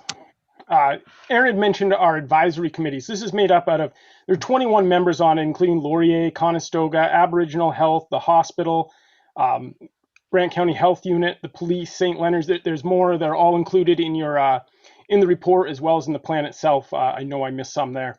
But we were able to use them kind of as the foundation, the backbone of the development of this plan. So we were able to use their expertise, their experience they have in the community to help make sure that our plan, the priorities and the actions that are all included are reflective of the work that they're already doing within the community and the work that they recognize that needs to be done. So our plan was really based on 4 key sources of information. The first being Brantford City Council's established priorities. This is to make sure that our priorities align, the plan's priorities, I guess, aligned with the city's priorities. We also took a look at the complementary community plans. You can see those on your screen now. We wanted to make sure that our plan, the Community Safety Wellbeing Plan, was also reflective of the work that's being done in the community by these groups, and make sure that we complemented the work they were doing, didn't work against them in any way. We also took a look at community data. We want to make sure that the numbers were lining up with what we were hearing from people.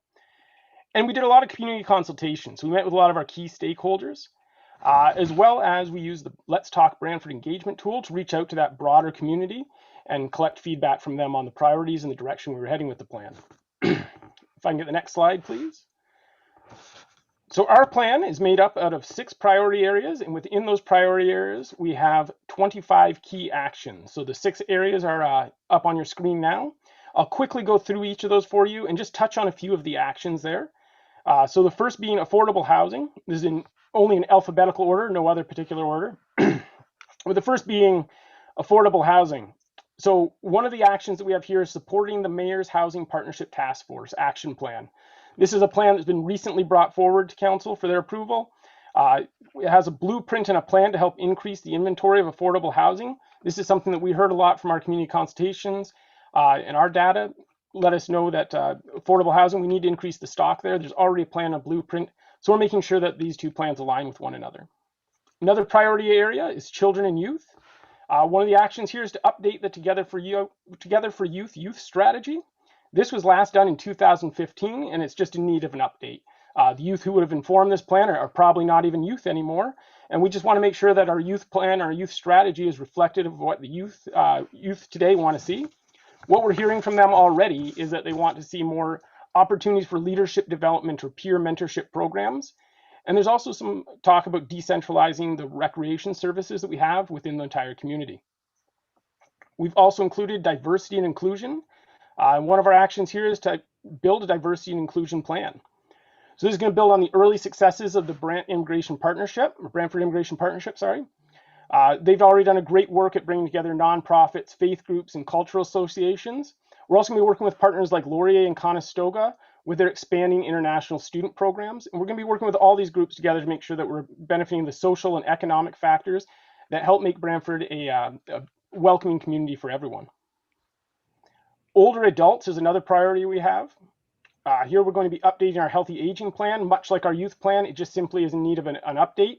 It was a 3-year plan, it's run its course, and it's time to be revamped. We're also going to be expanding senior programs within community recreation and supporting groups like the Elder Abuse Awareness Committee. They're doing great work in the community. We heard earlier tonight about the seniors toolkits that went out, and that's all work there, and we need to continue to support those groups. Safe and vibrant neighborhoods is another priority area that we have. This is quite a big one when you're looking through the plan there.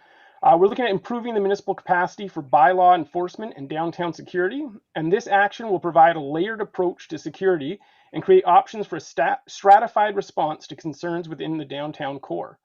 Another action here is we're going to be working with Vision Zero as they aim to improve road safety within the city. And you heard from delegations earlier tonight about the great work that's being done by the community associations. And there's also a report in there tonight about the participation programs and how we're going to be working with neighborhoods there. The last priority area that we have is substance use. This is one we're really going to lean on that advocate and support role to support those partners and help advocate to them to other levels of government. And some of those partners are the Ontario Health Team, the Brantford Brant Community Drug Strategy Committee, as well. The Brant County Health Unit will be regularly making updates to the Board of Health on the work that they're doing in the community around substance use. So now that the plan is written, now the rubber hits the road, the plan becomes action, and this is where the excitement starts. So we're going to be working with our partners from the advisory committee over the next few years to help implement the actions that we've included in the plan. We're immediately going to be working with Wilfrid Laurier's Center for Research of Security Practices to establish a evaluation framework and help measure the impact of this plan. The full plan is going to be reviewed every 4 years. We get a chance to look at these priorities and actions and make any additions or changes that we feel we need. As well, staff is going to be providing council and the public with annual reports regarding the progress of this plan using that evaluation framework I talked about. And we'll be providing regular updates on specific projects, grants, or any other community partnerships that help come out of these actions. So I'll turn it back to Aaron. Yeah, thanks, Brad. So as you heard, this plan covers a lot of ground. So we do have staff in the meeting with us tonight from various departments if council has questions on those particular items. I can speak for our department. We're incredibly excited.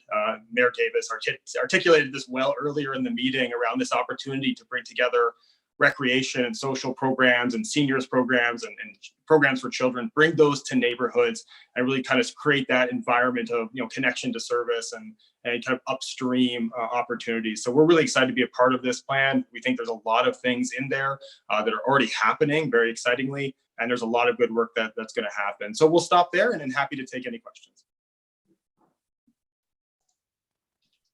Thank you, Brad and Aaron. Is there any questions from members of committee? Okay, I don't see any. I do have one though. So when we're going through our safety kits that we're going to be bringing out, is there an ability for us to include information we have about our encampments and our processes? With the warmer weather, encampments are unfortunately starting to happen again.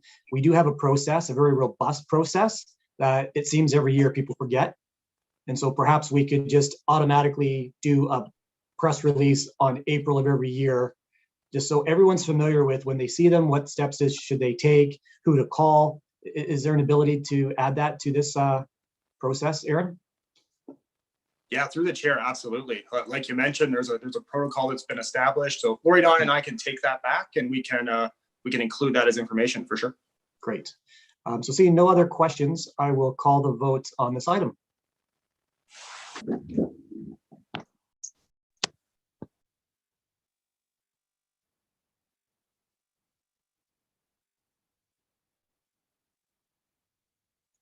Item 6.1.2, Community Safety and Wellbeing Plan, final approval, carries unanimously on recorded votes. Members of the committee voting in favor are as follows: Councillors Vanderstelt, Sless, Martin, Wall, Van Tilburg, Carpenter, McCreary, Utley, Weaver, and Mayor Davis.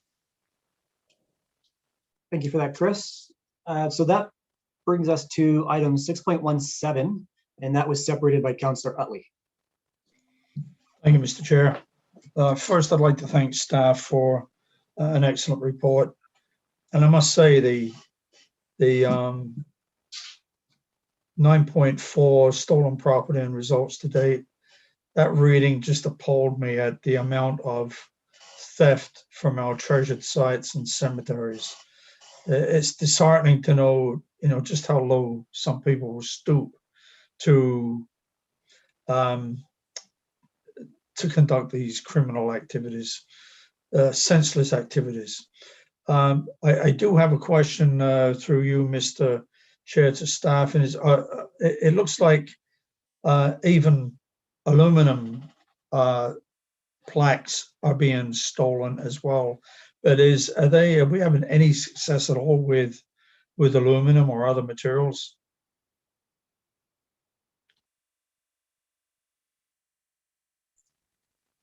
Through the chair, Sarah Monroe, Manager of Tourism, Culture and Sport. Aluminum does tend to deter theft. Some of the problems that we have been facing is to preserve the historical integrity of some of these plaques. We do have them made to look like bronze. So sometimes we do have theft regardless. Sometimes we actually have theft and then the thief leaves them on the property when they realize that they're aluminum. So we do have a better chance of recovering them if they're aluminum, but any kind of metal is still a threat to theft. Thank you, Sarah. Sarah, is there, I would assume it's an aluminum plaque is quite a bit less costly than bronze or brass. Can you confirm that, please?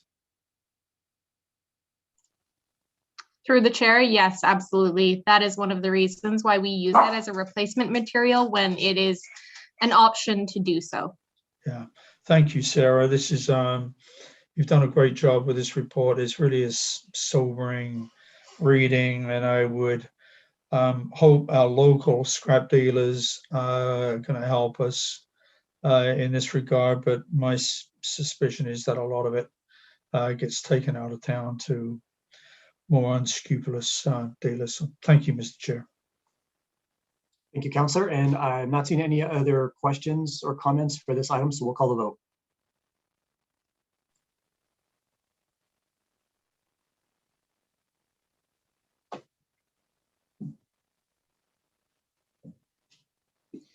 Item 6.1.7, Cultural and Historical Chattels Inventory Protection Reward Program, carries unanimously on recorded votes. Members of the committee voting in favor as follows: Councillors Vanderstelt, Celeste, Marn, Wall, Van Tilburg, Carpenter, McCreary, Utley, Weaver, and Mayor Davis. Thank you, Chris. The next items that was separated is 6.1.10, which is also Councillor Utley. And Councillor, could you maybe state the title of this item? We should be doing that probably for the viewing public. I can, I just need to find it, so bear with me for a minute, please.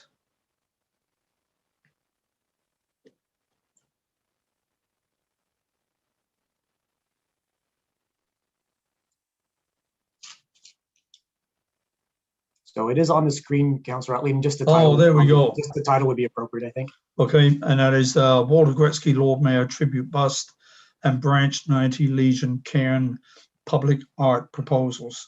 Mr. Chair, this kind of started off when Councillor Sless and I were members on the jury for Walter Gretzky's portrait for the new clubhouse at the course that's named after him now. And one of the, there were over 120 items that were submissions from artists from coast to coast. And one of them happened to be a bronze bust, and that wasn't within our mandate for the portrait. However, fast forward to Anna Olson, who manages the Glenhurst Gardens and Art Museum. She, presented an idea that maybe we can find the funds for a bus for Walter to go into the new City Hall. And Councillor Sass and I worked with our clerk department, Sarah Monroe, to look at a way that we can honor our one and only Lord Mayor in the new City Hall. Those that have served our city over the many years and that have served long enough are recognized in the Wall of Fame. That was maybe, I thought the word fame is probably the wrong, Wall of Recognition. And I thought, this, we must try and recognize Walter to some degree. So I'm just delighted that this has come before us, and I fully support it.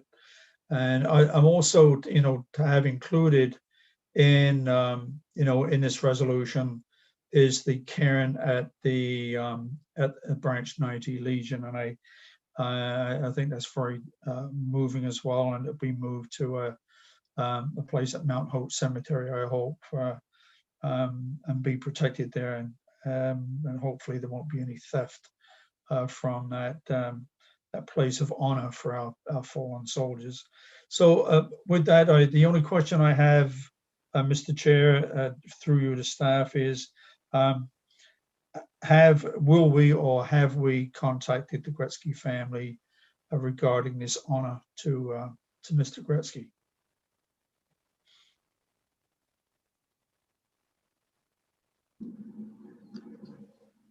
Through the chair, staff has not contacted the Gretzky family directly, but I believe Mayor Davis has been in contact with the family, so I'll let him speak to that. Okay, got it all looked after. Thanks, Cara. Thank you, Mr. Chair. Thank you, Councillor. Mayor Davis, please go ahead. Very appropriate, the timing of this, Mr. Chair, given Councillor Utley's question. But since Walter's passing, I've been working with a representative of the family. I don't speak on behalf of the family, but I've been working quite closely with a representative of the family and the estate. And we've been looking at a number of different ways in which we can recognize the unique contribution, the very unique personality that Walter was and what he meant to our community.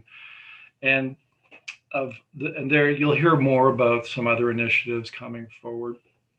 This one in particular, the representative tells me the family particularly is enthused about. And it doesn't surprise me. And there's something about having a bust of someone that's different than a portrait or a picture.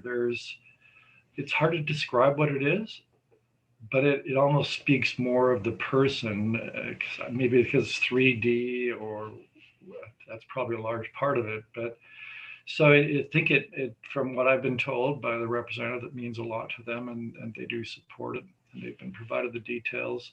As I said, more to come in respect to that. And many thanks to Glenn Hurst and Anna Olson, because this is at no cost to the taxpayer and will be prominently displayed at New City Hall, which is entirely appropriate given that Walter was our only Lord Mayor. And so that's a great idea, and I'm glad to support it. So far as Branch 90, I was contacted by Representative Branch 90 before Christmas. And unfortunately, Branch 90, and that's on Oak Street in West Brant. Many of you may know the building from, it was often the Caribbean Village in the villages, but it, like many branches of the Legion, is going through difficult times. It was a declining membership, the demographics of many Legion members, and so they've had to amalgamate with another Legion to survive. And I was contacted to see if we could help. And the original thought was that this plaque might be able to be installed at the Legion that they're merging with. That didn't work out. So we contacted Sarah. Thank you very much, staff, for working with Branch 90 so that we can preserve. And it's more than just a plaque recognizing Branch 90, which has a fine history. It does do that, but it also includes a bronze plaque that says the following: lest we forget, this cairn has been placed here and dedicated to all the men and women who sacrificed their lives for our country, Canada. At the going down of the sun and in the morning, we will remember them. And incidentally, that cairn actually faces east and west. So that's why that cairn makes sense. So I'm very pleased that we'll find a location for it in Mount Hope, with the Legion contributing to the cost, and that this will be near the veteran section that we have at Mount Hope. And I think it's entirely appropriate to preserve this piece of Brantford's history. And so some of the, what this Legion represented to its members, but also servicemen and women, can continue in an honored location in our city. So I think it's a great initiative, and I was happy to play a small part in it. Thank you, Mr. Chair. Thank you, Mr. Mayor. We'll call the vote on this item.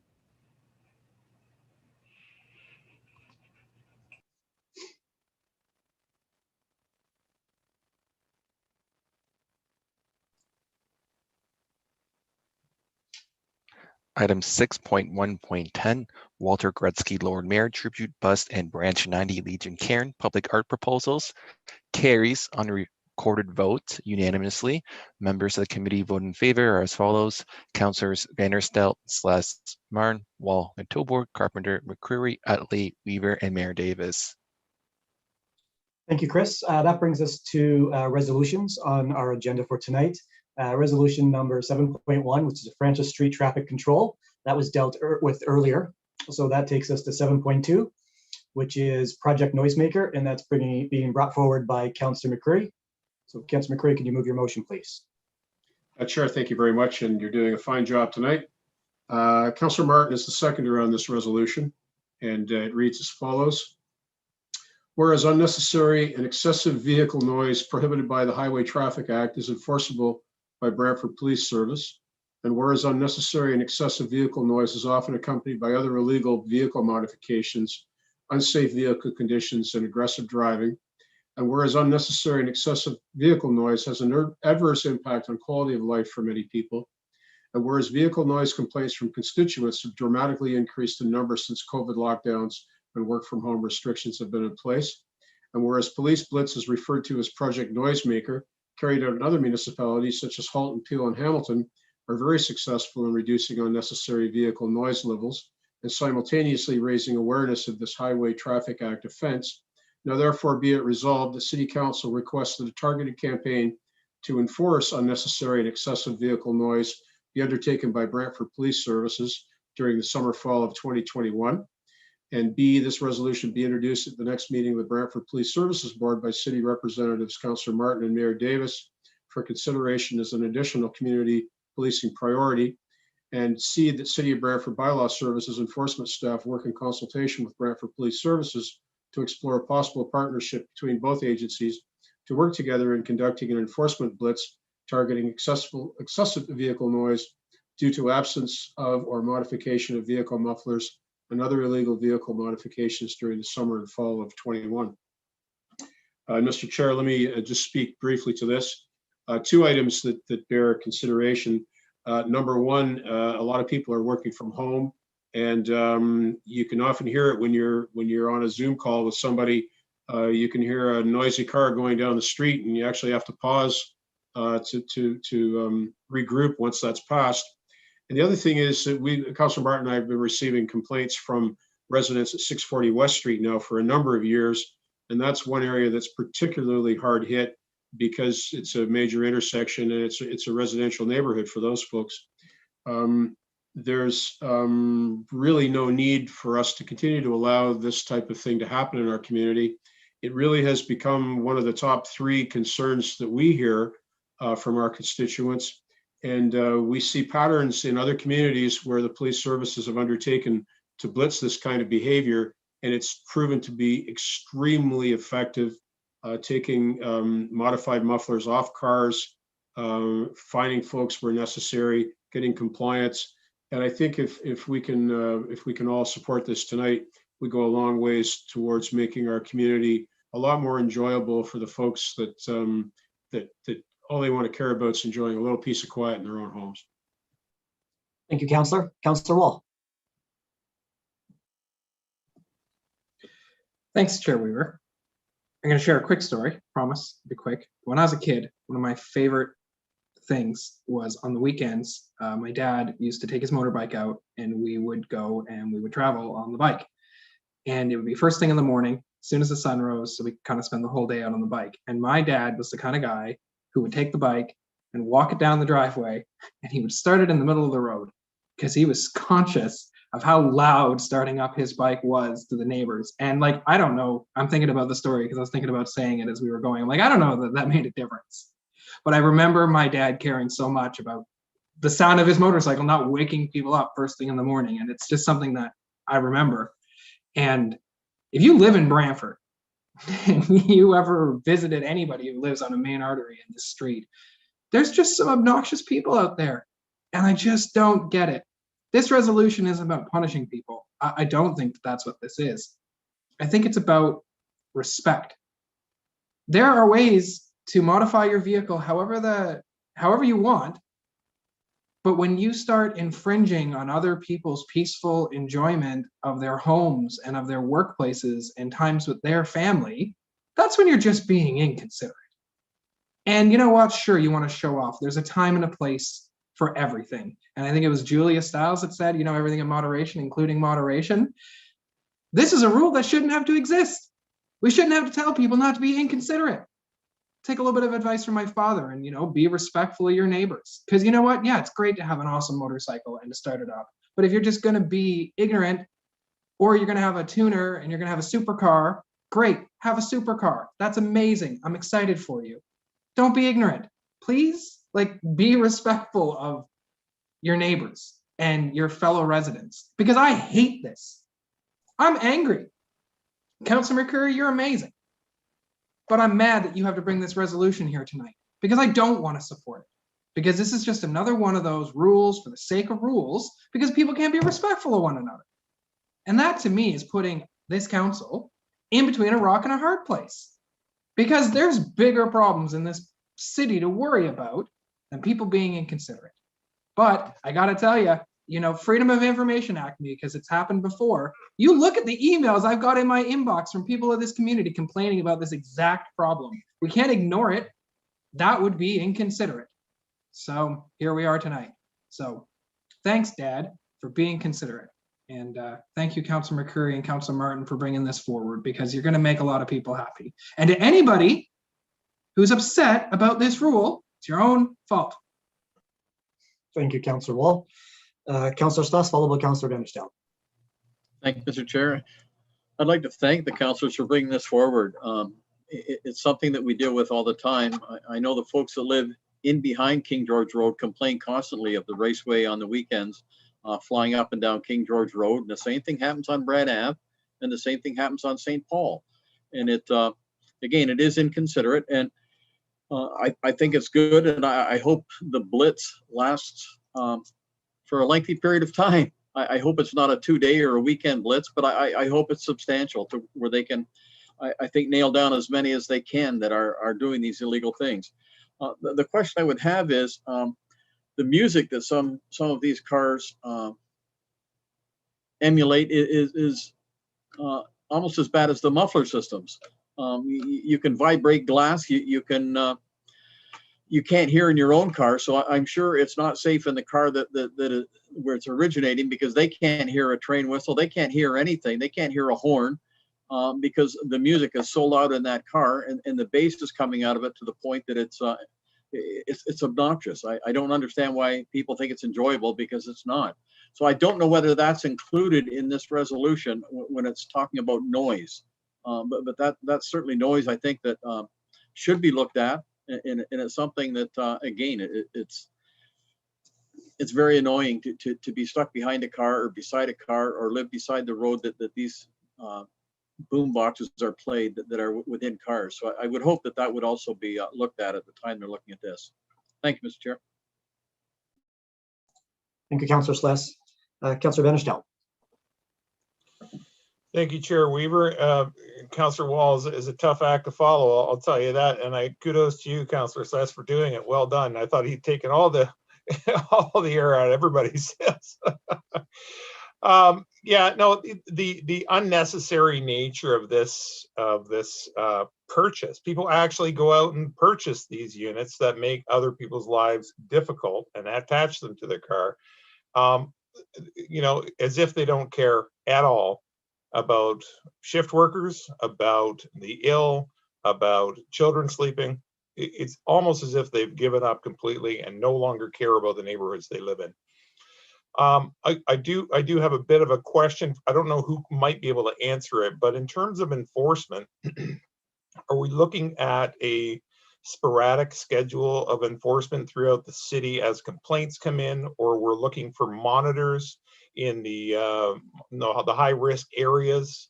I'm just hoping that even if we can't get clarity today on that, whether or not we can at some point in the future be notified on what our process is for going about finding these and finding them, and how long that process might last. So perhaps we can see a report on that later. I would appreciate that. Thank you, Mr. Chair.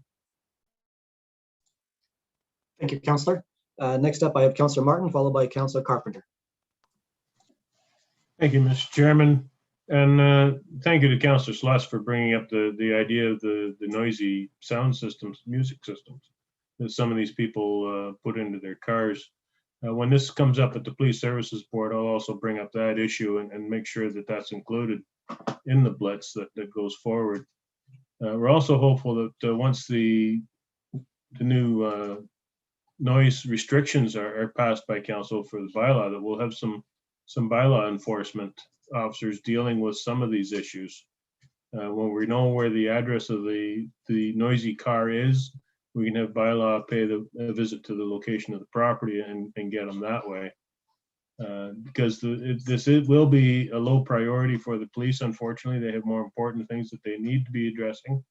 But we hope to get it on their radar and dealing with it to some extent, so that hopefully we can make Brantford a more sane place to be able to live and not have to worry about the excessive noise from cars that are missing their mufflers. Thank you. Thank you, Councillor Martin. Councillor Carpenter, please go ahead. Yeah, thank you, Mr. Chair, and you are doing a fine job tonight. It's not easy.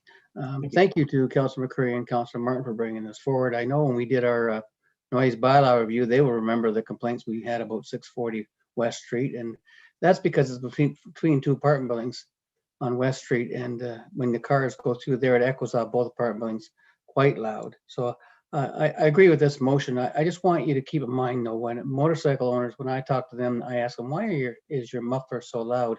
And they make it very clear their muffler's loud because it saves their life, because the guy in the car beside them knows they're there. and it's very important for them that the other car sees them or hears them, excuse me, and then sees them, but it saves their life. So I think it's as Councilor Wall says, the respectability issue. So if we're going to have a blitz, let's make sure it's a blitz in areas where there is problems, where it's where someone's actually not just using the muffler on a bike, for example, for safety, but for actually just revving it up, being inconsiderate. I got a call from Franny today that their same concern going down Wayne Gretzky Parkway as her resident backs onto it. And I passed this resolution on to her. She was quite thrilled to see that it was coming forward. So thank you for everyone. Thank you. Thank you, Councillor Carpenter. Just before we go to Councillor McCurry for a second time speaking opportunity. We'll go to Mayor Davis first. Yeah, thanks, Mr. Chair, and thanks to Councillor McCurry for, sorry, let me get my hand lowered here, to bringing this forward. I as well have been to 640 West Street, attended a meeting there, and definitely it's a real concern to them.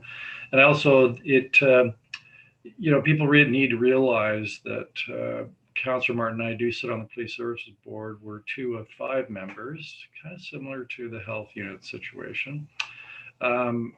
And also the way the Ontario government has designed the Police Services Act, there's limited powers on the part of the Police Services Board to provide specific direction to a police service. However, having this resolution behind us, which we can refer to, Councillor Martin and I think will be of assistance to us in having this move up the policing priorities. And yes, Councillor Martin's right. There, of course, are other very significant policing priorities that must be addressed, and it's all a question of balance. So thank you, Councillor McCurry, to assist us in providing our request from Councillor Martin and I. It'll give us a little more heft when we make that request, having a resolution of council backing us up. Thanks.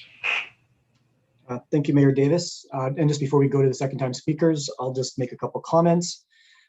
So when we talk about the enforcement of whether it be bylaw or Police Highway Traffic Act, however they're going to enforce this concern, police have discretion.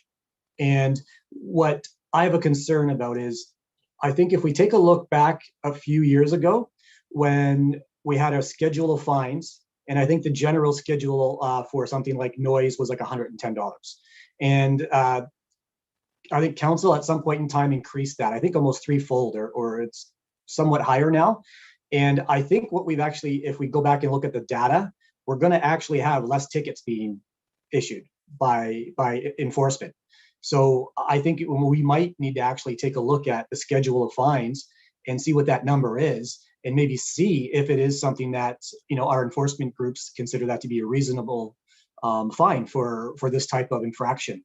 Because my concern is we can put all these things in place, but if they're not enforced, we lose a bit. So I'm almost wondering if it would be appropriate for maybe Councillor Martin and the mayor as our Police Service Board representatives, maybe just to look into this and ask for that information. Maybe it'll be something that we need to address, and maybe it won't be. But I just wanted to make that comment before we go to second time speakers. Councillor McCurry, please go ahead. Mr. Chair, thank you very much. I'd just like to clarify a couple of points that came up in other speakers. First of all, this isn't about motorcycles, and it's not about safety. Motorcycles generally come off the assembly line sounding the way they are. What this is about is it's dealing with aftermarket mufflers. As someone said earlier, the types of things folks go out and spend money on to sound more noisy. That's what this is about. Motorcycles coming off the line the way they are not subject to this activity. Secondly, the Police Services Act defines the role of police service boards as working in conjunction with police management to determine policing priorities for communities, which is why this is worded the way it is, and why Councillor Martin and the mayor will be having this chat at PSB, hopefully at their next meeting. And thirdly, there was some discussion about how this would be enforced, and some of that remains to be seen with respect to our local program. But I'll tell you, in other communities, they actually have a reporting line where you can call up and ask them to pay a visit to your neighbor that revs up his his 4-barrel bear muffler at 03:25 in the morning, and can be paid a visit. And in other communities, they also have stationary patrols. They also have roving patrols, and that's something that Councillor Martin and Mayor Davis can try to sort out with the police management in terms of how we're going to approach this. But from what I've read, it does seem to be particularly effective when people call up to report on vehicles that really are a nuisance. So again, I hope everybody will be able to support this tonight. It speaks to a complaint that a lot of us hear over and over and over again, and hopefully we can put a bit of a dent in this before the year is out. Thank you, Councillor. I have no other speakers in the queue, so I'll call the question.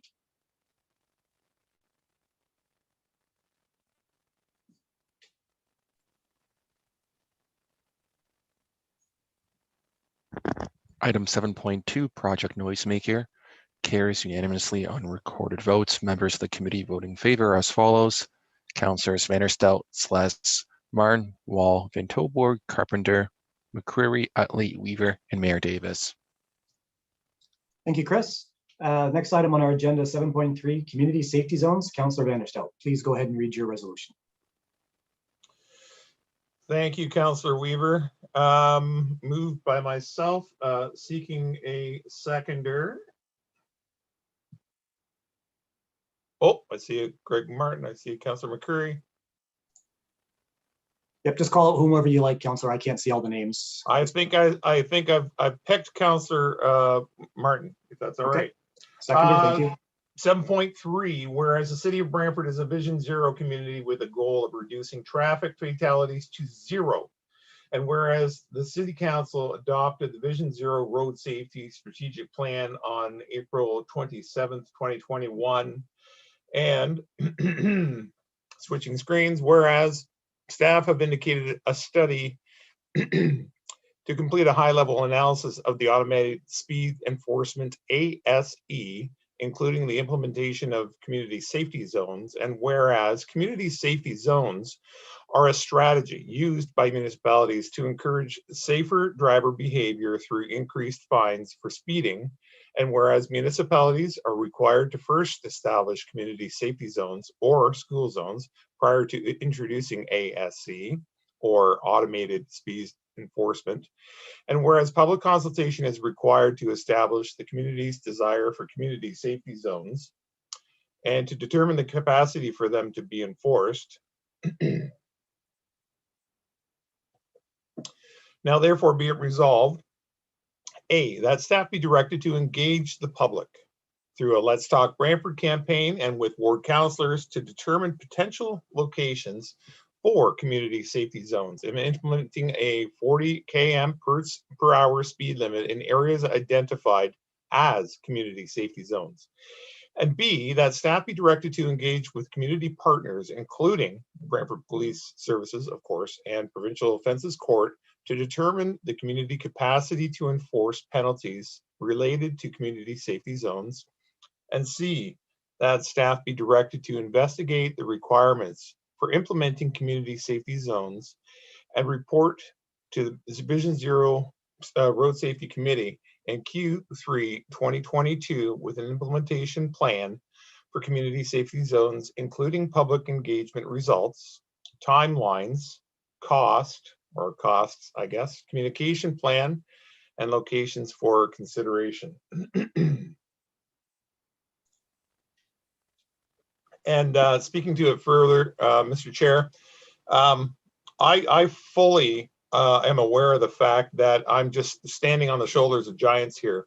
This plan and this resolution is just a natural outflowing of the hard work that Councillor Weaver, yourself as the chair tonight, members of the committee, staff, and our community partners have already put towards this plan that could well give us a better tool to deal with what's been happening. So this is it's an honor to be able to bring it forward, because it's just one more logical step toward taking that action that so desperately needs to be taken.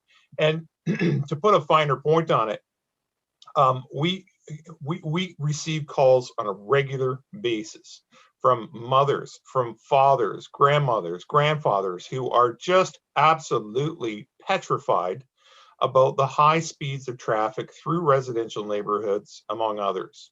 They call and they are livid. They cannot catch the drivers. They cannot catch the license plate. But they are deathly afraid of putting their kids out anywhere near where that risk is occurring. And it seems to have been gotten worse since COVID, the inception of COVID, and since lockdowns. It almost seems as though, piggybacking on the noisemaker resolution, it almost seems as though people are now treating the roads as their own personal racetrack. They want to see how fast they can get from point A to point B, and they just simply do not care about the needs and the safety of the residential houses that they drive by, the schools that they drive by, the daycares that they drive by. It's almost as if common sense has taken a permanent holiday.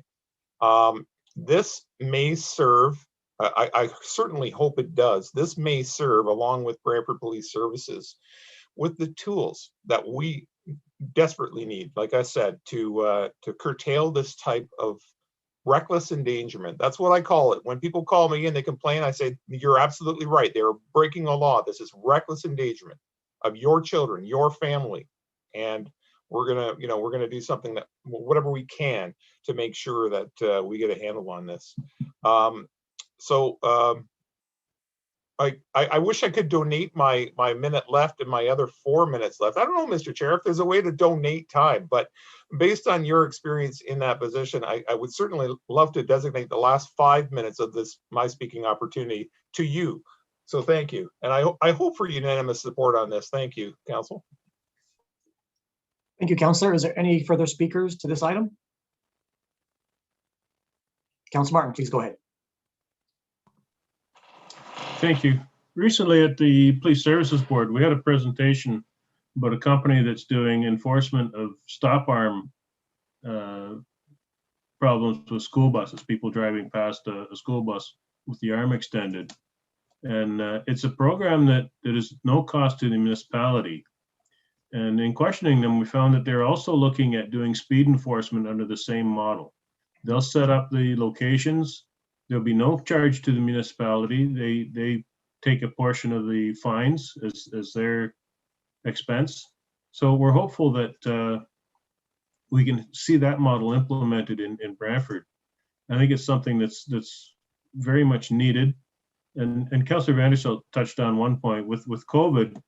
A lot of people working from home, there seems to be less traffic on the roads. And unfortunately, some people are taking advantage of that to drive faster because there is less traffic. And it's a problem, especially for the cars with the modified mufflers, because they're noisier as they drive faster and as they accelerate harder from a stop.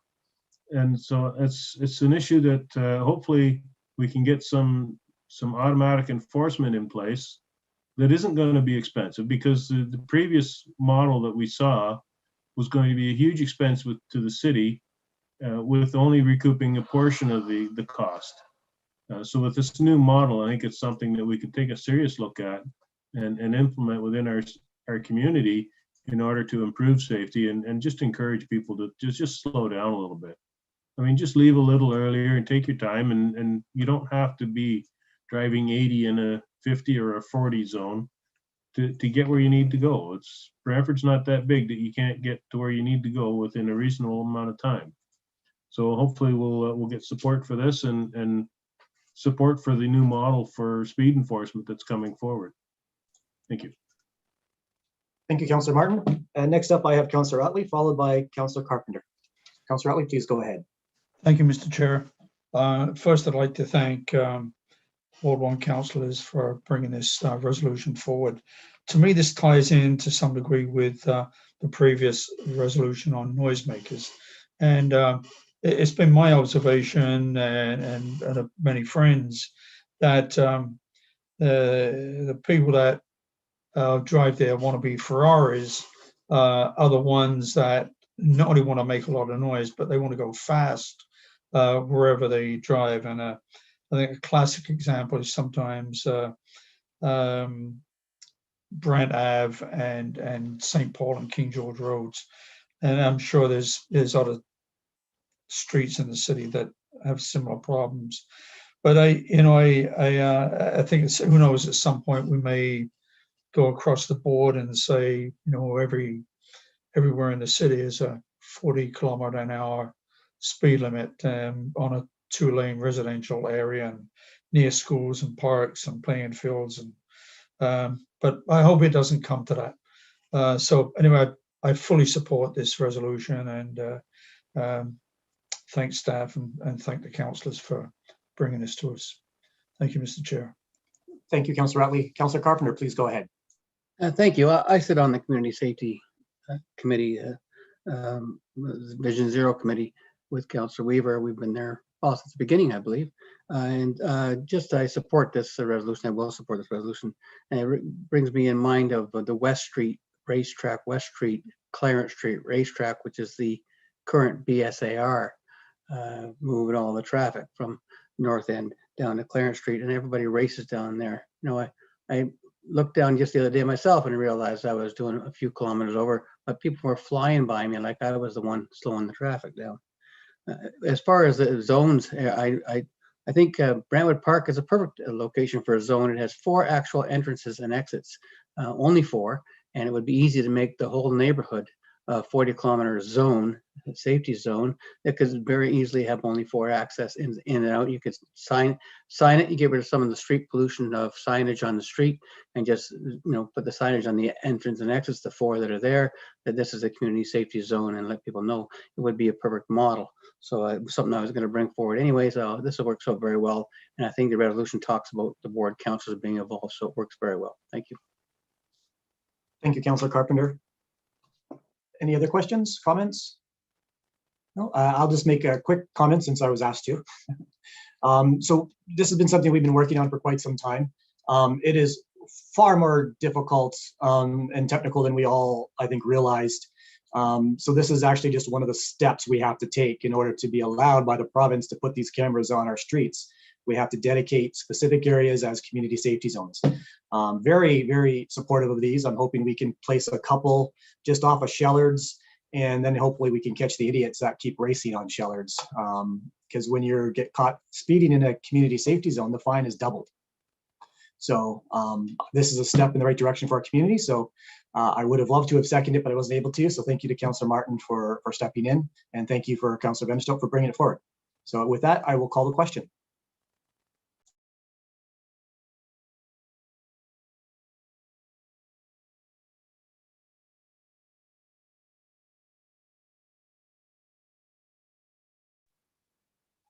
Item 7.3, community safety zones, carries unanimously on recorded votes. Members of the committee voting in favor are as follows: Councillors Vanderstelt, Sless, Marn, Wall, Van Tilburg, Carpenter, McCreary, Utley, Weaver, and Mayor Davis. Thank you, Chris. That brings us to 7.4, which is the Oak Park Road extension, which is Councillor Vanderstelt. Thank you, Chair Weaver. It is moved by myself and seeking a seconder again. Sorry. I'm seeing Councillor Sless. You might not be able to see him. I saw him. Yes, go ahead. Okay. 7.4, Oak Park Road extension. Whereas the Council of the Corporation of the City of Brantford, in a unanimous decision, bear with me as I deal with my voice tonight, in 2019, through the recommendations of Report 2019-543, the feasibility study for the Oak Park Road extension, voted to exclude the use of the glebe lands in the transportation alternatives being developed for the city as part of the Transportation Master Plan update that is currently underway, unless otherwise requested by the elected council of the Six Nations of the Grand River. And whereas the Council of the Corporation of the City of Brantford approved an amendment to develop a disposition strategy for the properties acquired for the Veterans Memorial Parkway that are no longer required for that project, and options on how to direct funds from the sale of any of any properties, and whereas upon the sale of these properties, aforementioned funds are now to be diverted to Oak Park Road Extension environmental assessment, including identification of mitigation measures for the residents affected by the new roadway, including but not limited to noise mitigation measures. And whereas a feasibility study was completed and an environmental assessment with excessive public consultation was mandated by the province of Ontario is now underway during COVID, I might add. Whereas in-person consultation has not been possible under the current restrictions on public gathering. However, many who participated to date have expressed concerns or opposition to the project by way of letter writing and email campaigns, a sign campaign, a social media campaign, and multiple individual email messages sent to the mayor's office and individual councillors. And whereas the city's transportation master plan recommends that future adjustments be made to existing travel modes are necessary to offset impacts of high traffic routes through the city. I lost you. There you are. Through the city. Throughout the city by using transit and active transportation. And whereas the city is currently working with the County of Brant on a joint city-county strategic transportation plan. However, there's been little to no discussion pertaining to a regional transportation master plan, including both the present and future road infrastructure necessary to safely accommodate the needs of the broader area, such as Haldimand County, Brant County, Brantford, and Waterloo region, amongst others. And whereas the worldwide COVID-19 pandemic has temporarily modified travel behavior in the city, reducing traffic and vehicle use while increasing active transportation, the longer-term impacts of these trends on the city's 2051 transportation network have still to be determined. Now, therefore, be it resolved, A, that staff be directed to complete investigative studies currently underway in order to finalize phase 2 of the environmental assessment, and then place the Oak Park Road Extension environmental assessment on hold in order to fully explore and investigate alternatives as follows and report back in Q4 2023.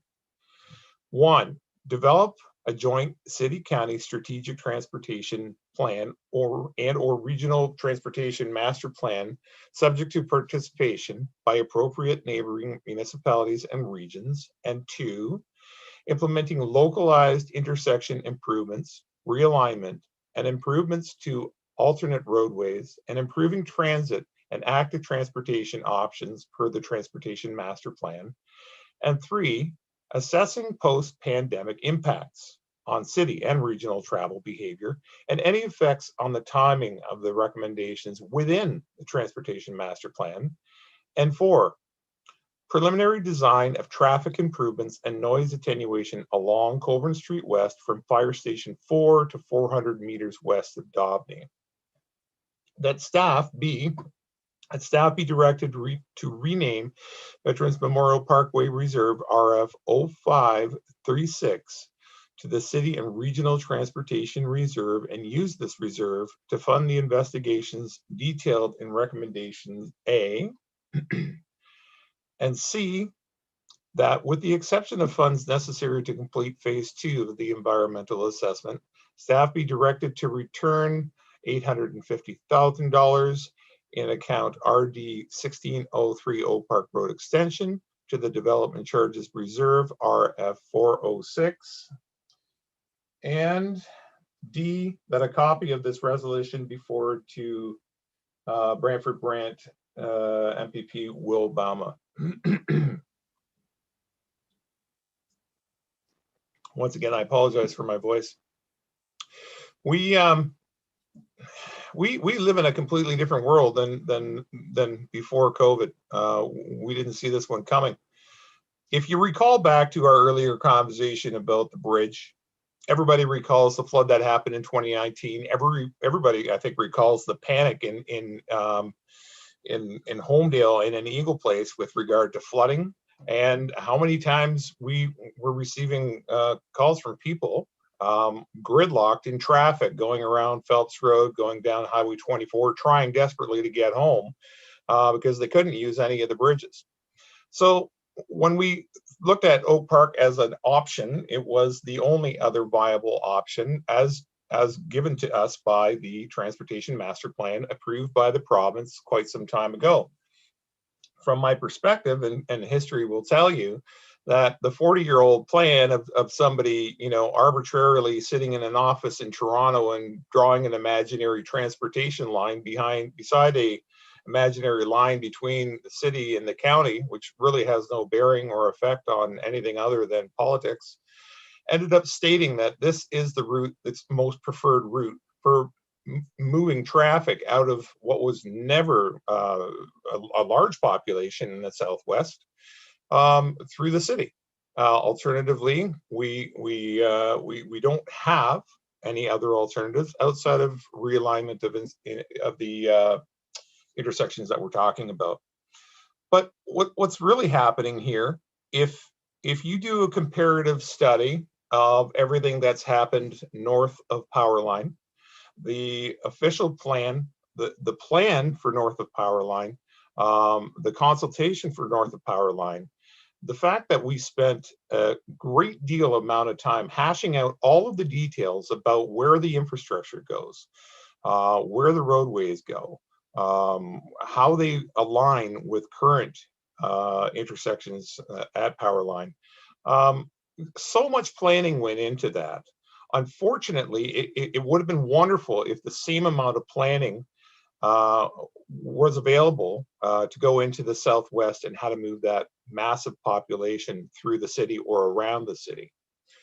So what the mayor and Councillor Weaver and myself were faced with was a basically untenable situation made worse and more complicated by the fact that although it's a 40-year-old plan that, in my opinion, should never be executed, 30 years ago, we're looking at the perspective that staff had in that micromanagement atmosphere they were working in at that point about where to place a much needed cemetery. They could not have foreseen the amount of traffic, the sheer volume of traffic that was coming from our Southwest now, making it impossible to run the route through the cemetery where it is today. Hence the requirement for an alternative means. It's a historical city. It's difficult to get through, but it's much easier to go around. So what I think we're looking for, and please, if you don't mind, Councillor Weaver, come back to me in the end for the wrap. There's one thing that is missing here in the resolution.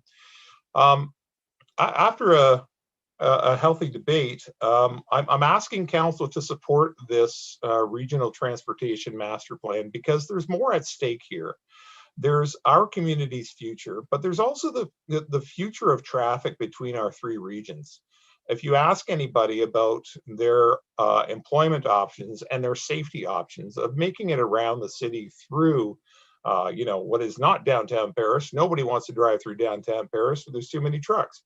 We can go through a different process of regional transportation assessment to find out where our needs lie and move through a better corridor, a safer corridor that also has transportation needs answered in a different fashion other than simply just automotive traffic. So when we're planning for our future, it makes most sense from our experience. I don't want to speak on behalf of the mayor and Councillor Weaver, but based on our experience, we were left with no plan, no feasibly identifiable route that moves the largest portion, the fastest growing portion of Brantford to where it needs to go in a timely, safe fashion. So this this is an option, and I'm hoping to hear a healthy debate, and I'm hoping to see support for this all the way around. Thank you, Mr. Chair. Thank you, Councillor. So I'm going to jump in here with my speaking opportunity here. So obviously this is something near and dear to my heart as well as Councillor Vanderstelt. This direction was a direction that Councillor Kings and I last term we kind of seen the writing on the wall. We weren't really happy with it. So we had asked this council to support looking at alternative routes. We did that, and the alternative routes that staff had presented just were not attainable. They were more expensive, lots of work to do. We need to have a regional plan. So very supportive of this. My only concern is, in order to have a regional plan, we need to play in the sandbox with our friends from the county. And to be perfectly honest, we're not doing that very well. And I'm concerned that, well, I think this will be a great example of another opportunity for us to work together that fails. And then maybe we can start having a serious conversation about amalgamation. So, because I really think this is something that is so important to our community and the county's community to have a regional plan. I'm really hoping that they can participate in this conversation, because we have asked them in the past for other conversations, and unfortunately they just have, they are their own city, they have their own issues to deal with. So they just didn't see it as a priority like we do, unfortunately. So, so thank you for bringing it forward. I'm looking forward to supporting it, and hopefully it does pass unanimously.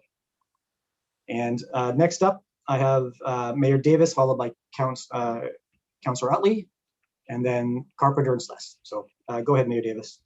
Yeah, thank you very much, Mr. Chair. I do have a long list of comments that probably will take longer than 4 minutes, but so I'll probably want 2 speaking opportunities. But I'd like to speak to this in 3 sections, really. One is, what is the problem? What are the major traffic issues that our city faces, both from the past, in the present, and into the future? Why at this time pause in this environmental assessment? Well, it's to fully investigate the options and take the time to observe and measure whether COVID and the movement to work from home will have on traffic flows, volumes, and patterns. And I'd like to talk about the solutions, alternate solutions. What are they, and what will they involve? So I want to say, I came into the office like most people, thinking the problem was moving traffic efficiently and with minimal delay from West Branch to Highway 403 east to Hamilton. And the fact that past councils over the last 30 years have failed to bring forward solutions for that problem. And what this environmental assessment has done for me, and in particular listening to traffic experts who know a lot more than I do about identifying future traffic flows, is that the real crisis we're going to face in the future is different than what we think it is. And I'll sum it up in 6 words: Lorne Bridge, Brown Avenue, Hardy Road. And so why are these roads? Well, first of all, we know 70% of the traffic out of Shellard Lane area goes to the rest of the city. About 30% goes outside the city, and about 2/3 of that goes east to Hamilton. But there's a large portion that goes north to Cambridge, Waterloo, and a significant portion goes west to London and Woodstock. But you know what? The light bulb moment for me came when I saw this particular slide the environmental assessment consultant provided to us. And I believe, Chris, you've got that available for me. It'll help me. And so this is what's called the do nothing scenario. What you have before you is this shows our westerly part of our city and part of the county. And the light bulb moment for me came this way. If you look at the area that's north of 403, which would be around the old schoolhouse, that's the area. Whoop, we can go back up, please. Chris. Chris, if you go back, please, to that.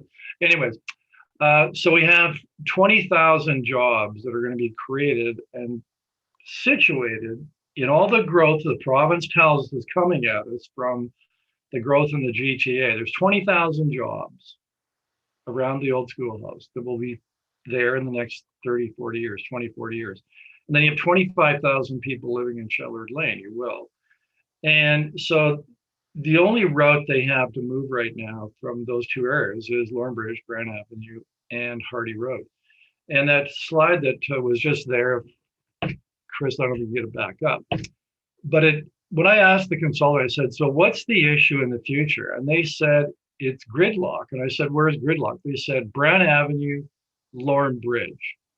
It'll be gridlocked. And for those who don't know what gridlock is, well, drive to downtown Toronto and rush hour traffic in the morning, you know what it is. Or for those that don't do that, try Costco Saturday afternoon in Ancaster. It's like that. And so this solution is part of the solution to take the pressure off Brand Ave, because you can't widen Brand Ave. Like typically what you would do to deal with that problem is widen Brand Ave by 3 lanes. But that's our historical jewel. You can't be widening Brand Ave. And so the solution that the consultant focused in on was the Oak Park Road, because it's short and it'll take the pressure off and create that crisis from going forward, but also it does take some of the pressure off and moving traffic east on 403. But you know what, I went through, going through the environmental assessment process, listening to that and speaking to the residents in the Oak Hill area, some of whom invited me out to their home, and I did that and saw their properties and the potential impact, you know, convinced we need to really fully, seriously look at all of the options regarding the extension of the Oak Park Road. And so what are the things we must do? Well, you know, one is, as councillor, and I'll take this as my one and only speaking opportunity, if you don't mind, Chair. One will be properly studying the long-term impact of that work-at-home model coming out of the pandemic. You know, the city hall is planning to have at least 30% of its workforce work from home. It's happening all across the workforce. Clearly, that's going to have impact on traffic flows. We need to know what that's going to be. That's going to take about 18 months to properly assess that. But, you know, the next obvious solution is alternate routes. And you can see from this diagram, it's the Rest Acres Road corridor, and accessing that from West Brant from an expanded Colburn Street West, or maybe a punch out from Shellard Lane. And the consultant really felt it couldn't look at those seriously because obviously that road lies in the county. But you know what? I think it's long past due that we in the county began truly planning our important infrastructure based on the needs of the region, not just solely on the needs of each community. And you know, I'm very optimistic and believe this could be the spark. It could be the spark to make that happen, especially as you know the county's already planning on major improvements to the north end of the Rest Acres Road corridor, north of the Highway 403. It's an important artery for them. I think it's going to become an important artery for us. And we're already having discussions with the county at the staff level regarding other major infrastructure and cost sharing arrangements. So I truly believe this is an opportunity for the county and the city, by planning and working together, to achieve great progress and improvement for our entire region, not just individual communities. You know, and I'd say to my friends, I'm not quite as pessimistic as some other councillors might be. I really think that I say to the county, let's seize this opportunity and show the province we don't need regional government. We don't need amalgamation, that we can, working together, solve our regional problems and plan and build major infrastructure that serves the entire need of the region and both municipalities. You know what? It's not going to be easy. It's going to take time. I mean, the councils now can, if they're inclined to, can set the stage for it, but obviously the next council would have to make the major decisions. It's not sort of decision a council can make at the end of its term. But I think the bottom line is this. We as a council recognized early on we need to come to grips with the traffic issues our community has, because they're not really been effectively dealt with in the past. And plus we're going to have new traffic issues in the future, new traffic crises that are borne out by having to accommodate all this growth that's coming out of the explosive growth in the GTA, whether we like it or not. And so it's kind of time to take a pause and a reset.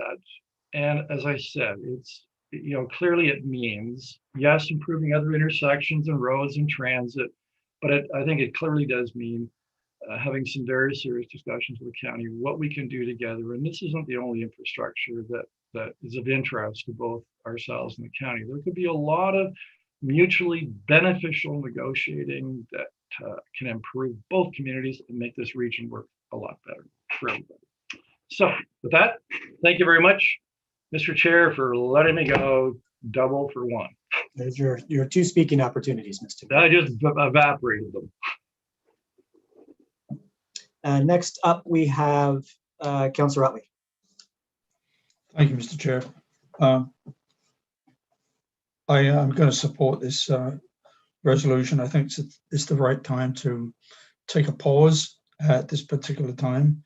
And I'm basing that decision on a number of different factors.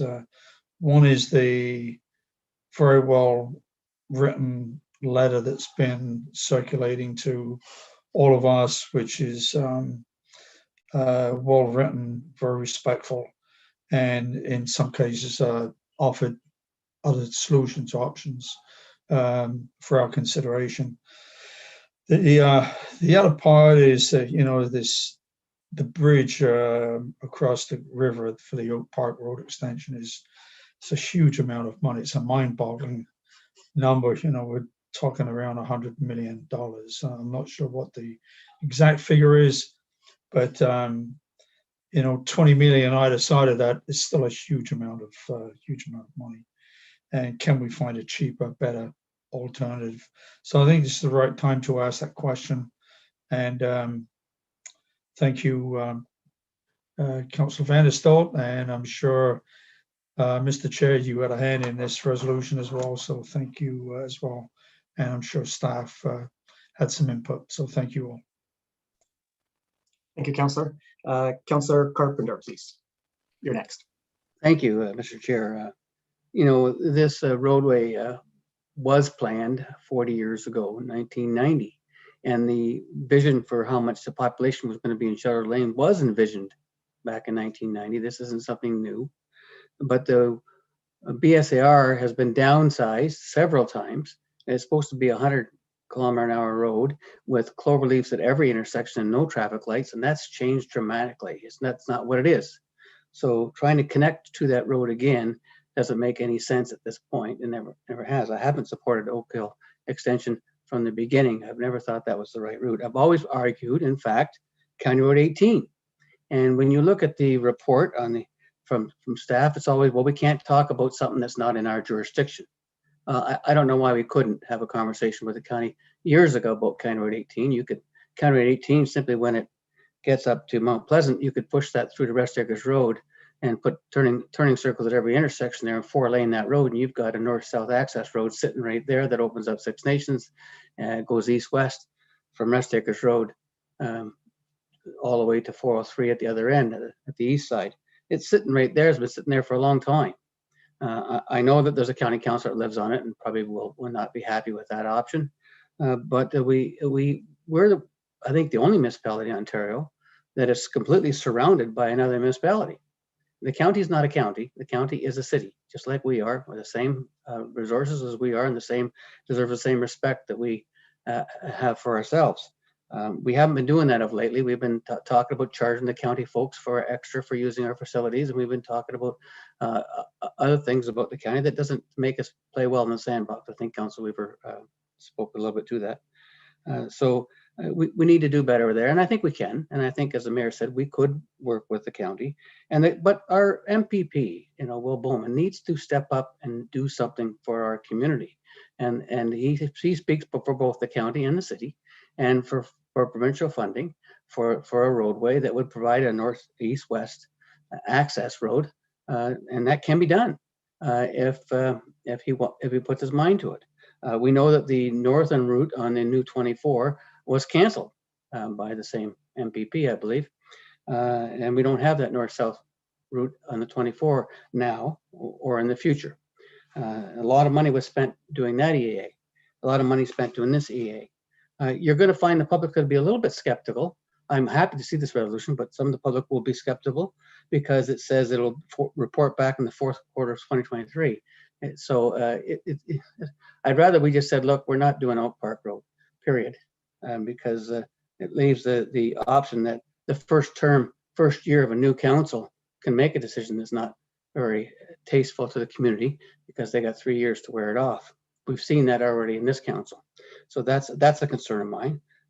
It may not be real, but it's a concern I have, and it's a concern that I've just been expressed in the public and on social media. So I will support this recommendation because we do need to have a city-county transportation master plan, as well as we need to have city-county plan for how the both cities are going to grow together and around each other. We need to cooperate on all those fronts. So we need a better cooperation formula for the city and county. And I look forward to seeing that in the future. Thank you. Thank you, Carpenter. Thank you, Councillor. Next up is Councillor Sluss, followed by Councillor McCreary. Thank you, Mr. Chair. I'll certainly be supporting this resolution. I think it's a good one in the sense that I'm not sure how Oak Park got off the ground except through a consultant. I think Councillor Utley indicated a price tag of about $100 million. We all know what happens to $100 million contracts. It's probably $200 million by the time you got done if you wanted to do it. And I think realistically, if you tried to pick the worst place in the world to run a highway and a bridge over a river, we found it. It's the perfect place not to do it. And yet professionals said that that's where it should be done. And I just don't buy that. I also think if you speak to anybody that's moved to Paris or moved into Paris, they're horrified out there by the traffic nightmare. They're not built to handle what's going on out there. We're currently not in a position to handle the explosion in population that we're dealing with. And to me, well, I guess if it makes sense, it's probably not politically right, but it just makes sense that we should be dealing with the county to solve this. It's silly that they're sitting there getting pummeled by their residents saying gridlock. We're doing the same thing here.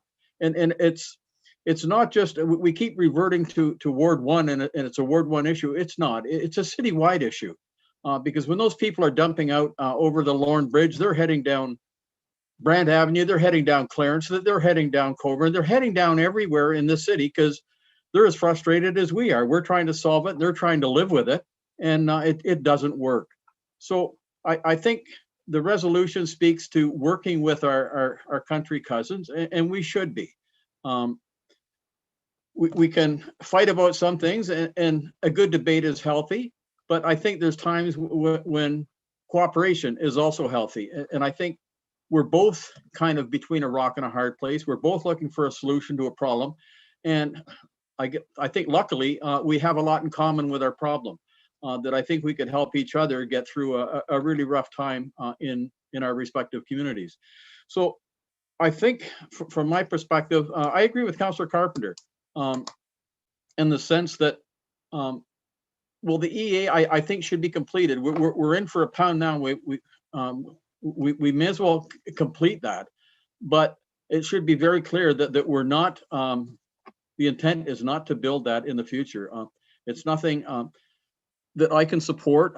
Councillor Utley again mentioned the campaign in organizing to the opposition to the Oak Park Road extension. And I have answered every one that has come, and I think it's well over 150 now that have come. And I've said very clearly in those, I'm not supporting this, and I won't be supporting this. So I think it's important that we send that message out there that we're not doing this, and this is not a smoke and mirrors exercise of talking with the county. It's a bad choice that we were given, and it's not one that I'm prepared to accept.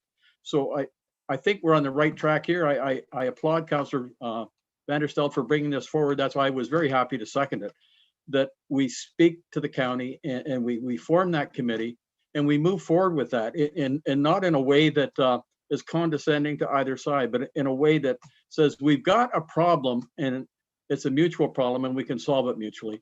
So I'll be supporting this.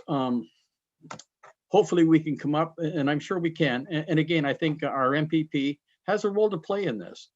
There's no question about that. And we're lucky that he's very, very familiar with the problems that we're facing. He was part of creating some of the problem because they approved so much development in Paris that they're running into problems now and trying to deal with the outcome of that.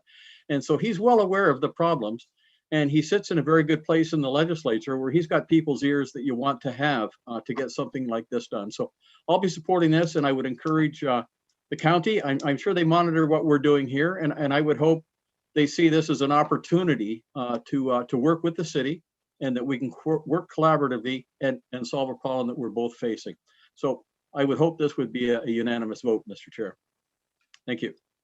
Thank you, Councilor Celestin. I do want to apologize. I think I incorrectly identified Councilor Martin as a seconder, and I believe it was you that was the seconder for this. Is that correct, Councilor? Okay, thank you. Just want to make sure the clerk has that correct as well then, please. Councilor McCurry, you're up next, followed by Councilor Martin, and then actually, no, followed by Councilor Wall, then Councilor Martin. Thank you, Chair. I availed myself of the opportunity to accept an invitation from one of the neighbors to this project a few weeks ago, and it completely changed my outlook, certainly. And Councilor Martin and I try to ride the trails just about every day, and I'm trying to imagine what that's going to look like and where we're going to be riding if this road were to be built through there, bisecting the cemetery and destroying some pretty significant natural habitat and perhaps a significant archaeological feature. And just looking at the sheer magnitude of the engineering and the structure involved in creating this roadway through there, I'm firmly convinced that the road was on the wrong track all the time. And I'll be supporting the resolution tonight, and regardless what comes out the other end, I certainly won't be supporting the construction of a 4-lane roadway through that property. You know, there's been much said tonight and some finger pointing, and I think we really need to take a hard look at you know, what's actually transpired here. God bless the current provincial government and their opportunities that have been largely negated by the COVID virus problem. It's very difficult for anybody to get anything done at Queen's Park these days. But if you want to lay problems at people's feet, I look back to the previous government, which was in power for 15 years, dumped on us the places to grow legislation and offered us no hope of salvation. I remember the previous MPP, I think he got reelected twice on the promise of the 424 highway, which was then downgraded to the 24 highway, and I think it worked. So let's stay on topic, please. Highway. I'm sorry? Can we stay on topic, please? I believe I didn't stray any farther than previous councillors, Mr. Chair, but I'll accede to your request. So there may be, there may be a future for us in negotiating with the county. We've seen them express complete disinterest in our prior attempts at building bridges. We did have in place at one time a joint committee that examined all sorts of things that we were doing together, had some great successes, and then that suddenly went off the rails. So hopefully that can be resurrected. I'm ever hopeful, as you know, Mr. Chair, but there may come a point in time when we will be looking to the provincial government to not amalgamate, because I don't think that would be palatable to anybody, but certainly to impose a system of regional government that would see us cooperating on things like transportation and perhaps economic development and perhaps engineering services. And that day may not be far off once we get through the tail end of this virus. Perhaps that's something that city and county can be looking at incorporating on a go-forward basis to deal with items like this and issues that we've seen arise between the two communities in past. They are unequal, and we did at one time consider ourselves partners on prosperity as we went forward with the annexation of county lands for joint development by the city and the county. And I hope we can get back on track, because this is just one more indicator of the need for us to regain the positive relationship that we once had with those folks. Thank you, Councillor. Next up, I have Councillor Wall. Thank you, Chair Weaver. And you are doing a spectacular job. Keep it up. Okay. Thank you. Second only to the numerous emails that I receive from the societal issues that are facing the ward that I represent is the overwhelming amount of feedback and questions and comments about this. So simply put, because I promised that I would say it, contrary to popular belief, I never enter this council chamber with my mind made up. One of my absolute favorite parts of being a member of this council is the debate and the discussion and the ability to have my opinion completely changed by the people in this room. And I say it very simply. I am one of 2 representatives for Ward 5, and my first priority will be to represent their wishes and what I believe as their representative is good for the neighborhood as a whole. I've heard the discussion. I've heard what everybody had to say, and I promised that after that, I would make a firm statement. I do not and will not support the Oak Park Road extension, period.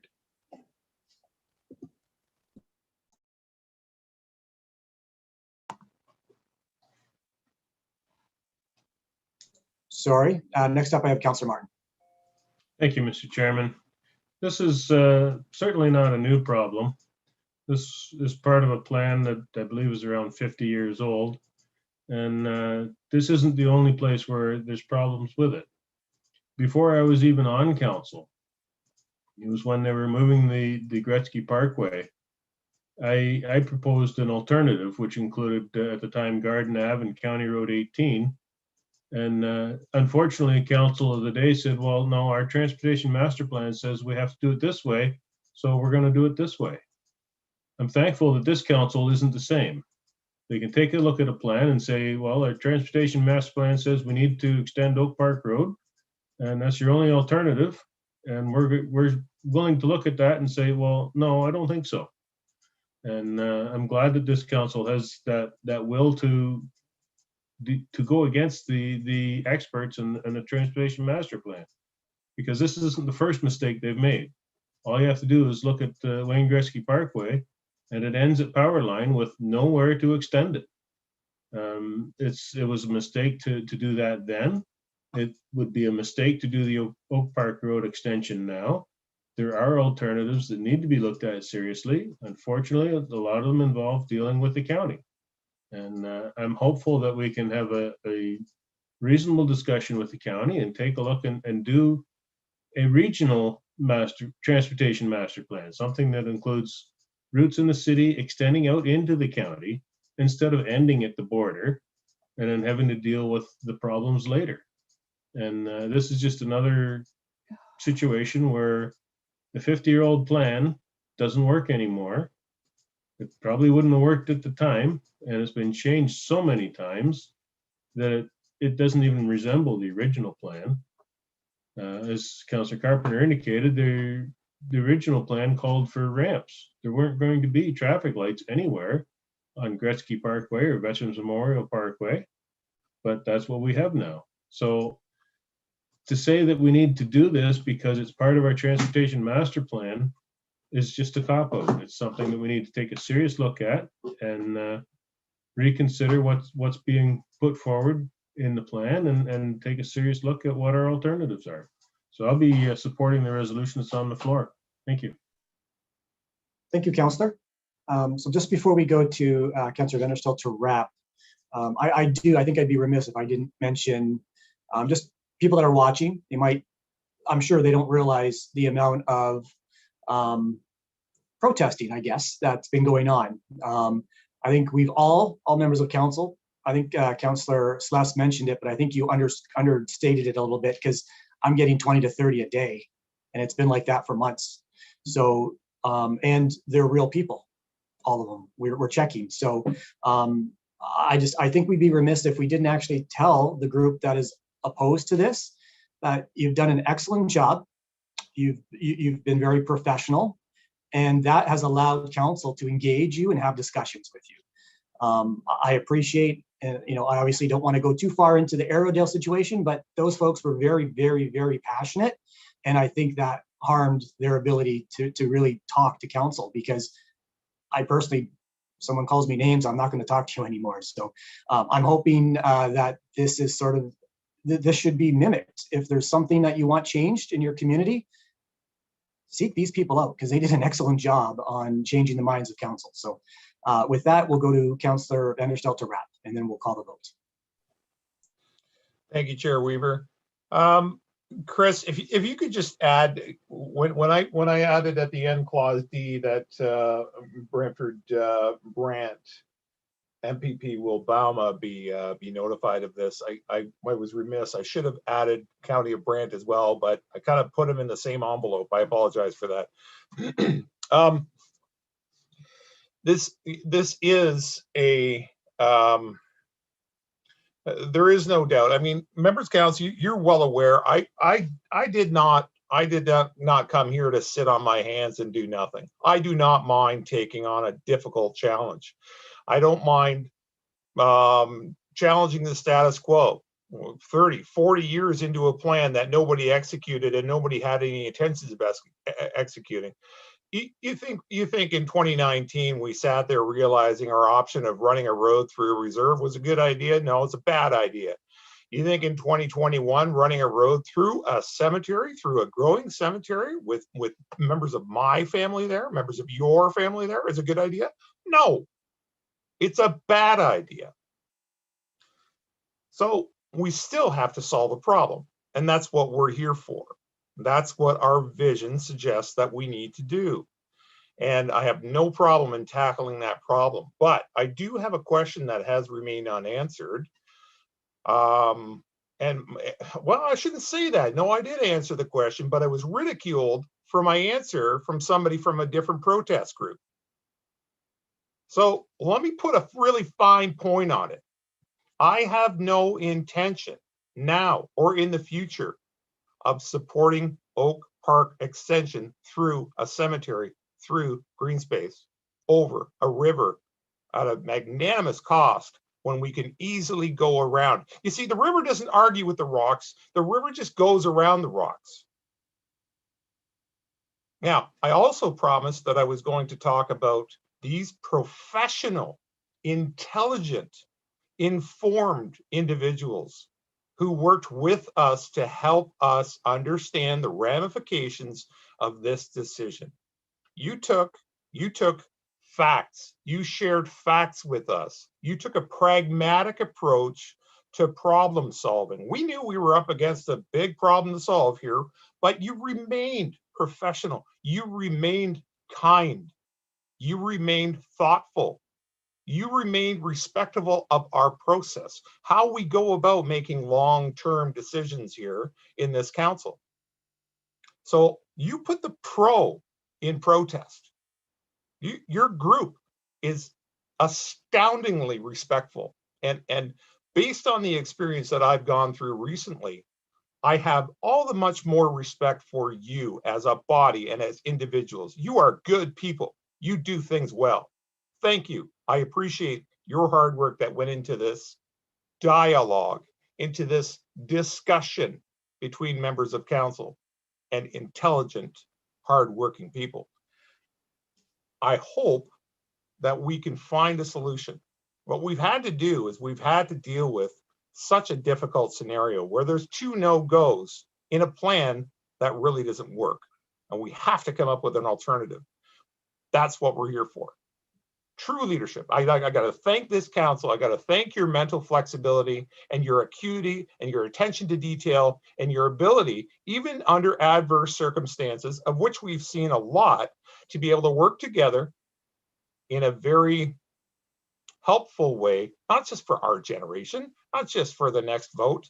No, for 25 years into the future, 50 years in the future. You look back on this agenda. How many years, how many decades are we planning for? And how many decades are we having to deal with in our history? We're talking about a 100-year span here. Thank you, members of council. Your intelligence and your hard work is a testament that can be found in every resolution that we've passed. Thank you.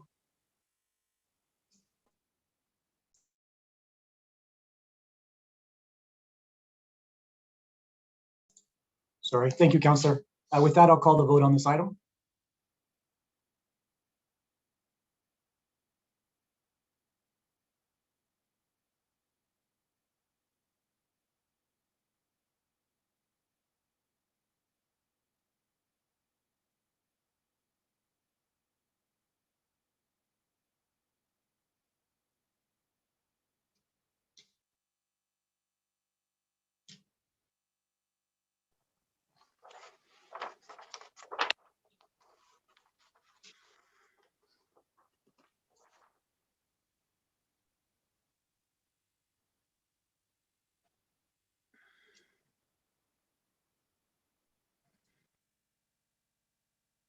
Has the vote been taken? Through the chair, I'm having some technical difficulties. Did you want me to recast the vote to see if that works? Yes, please. Okay.